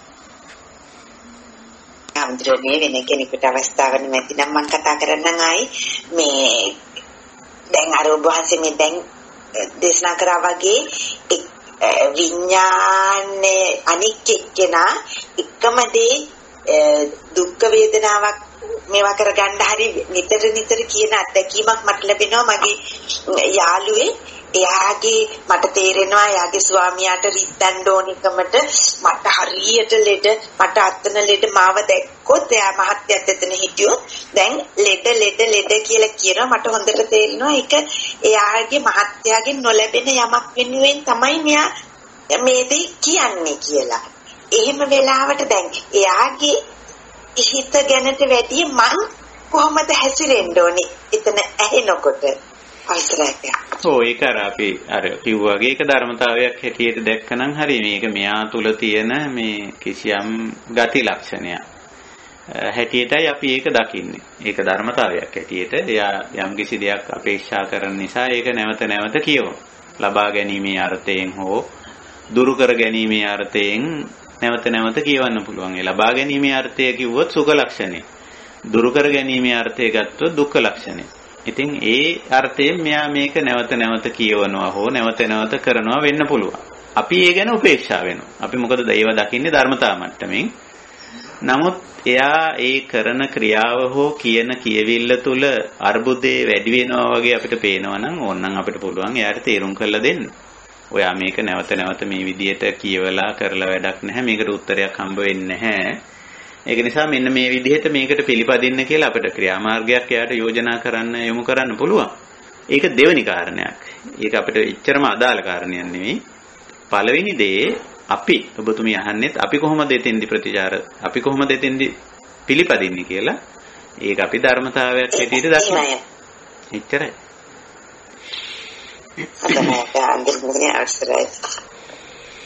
හොඳයි එහෙනම් අපි අදට දහම් හමුව නිමා කරමු. මොකද අද අපි මම ඇවිල්ලා ඉන්නේ මේ පිච්චමල් සේනාසනේ අපේ භාවනා වැඩමුළුවක් කරන දවසක් අද.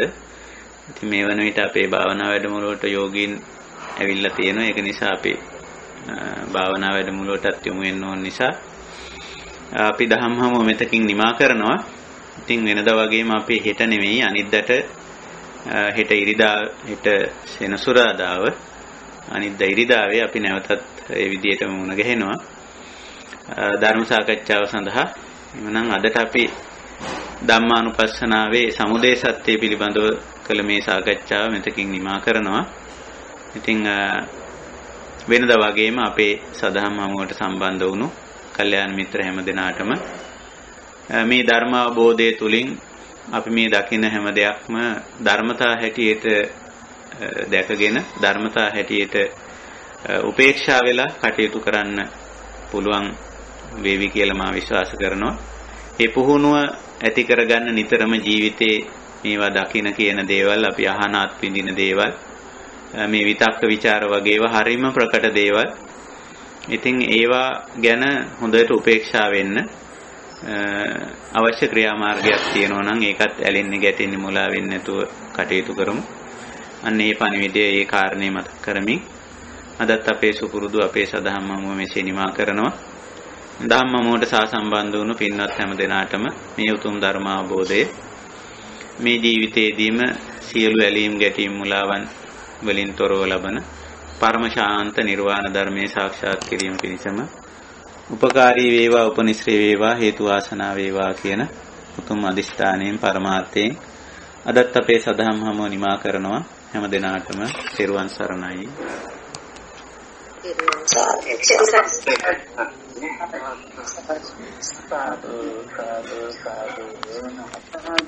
තෙරුවන් සරණයි සුවපත් වේවා. සරණයි හැම දිනාටම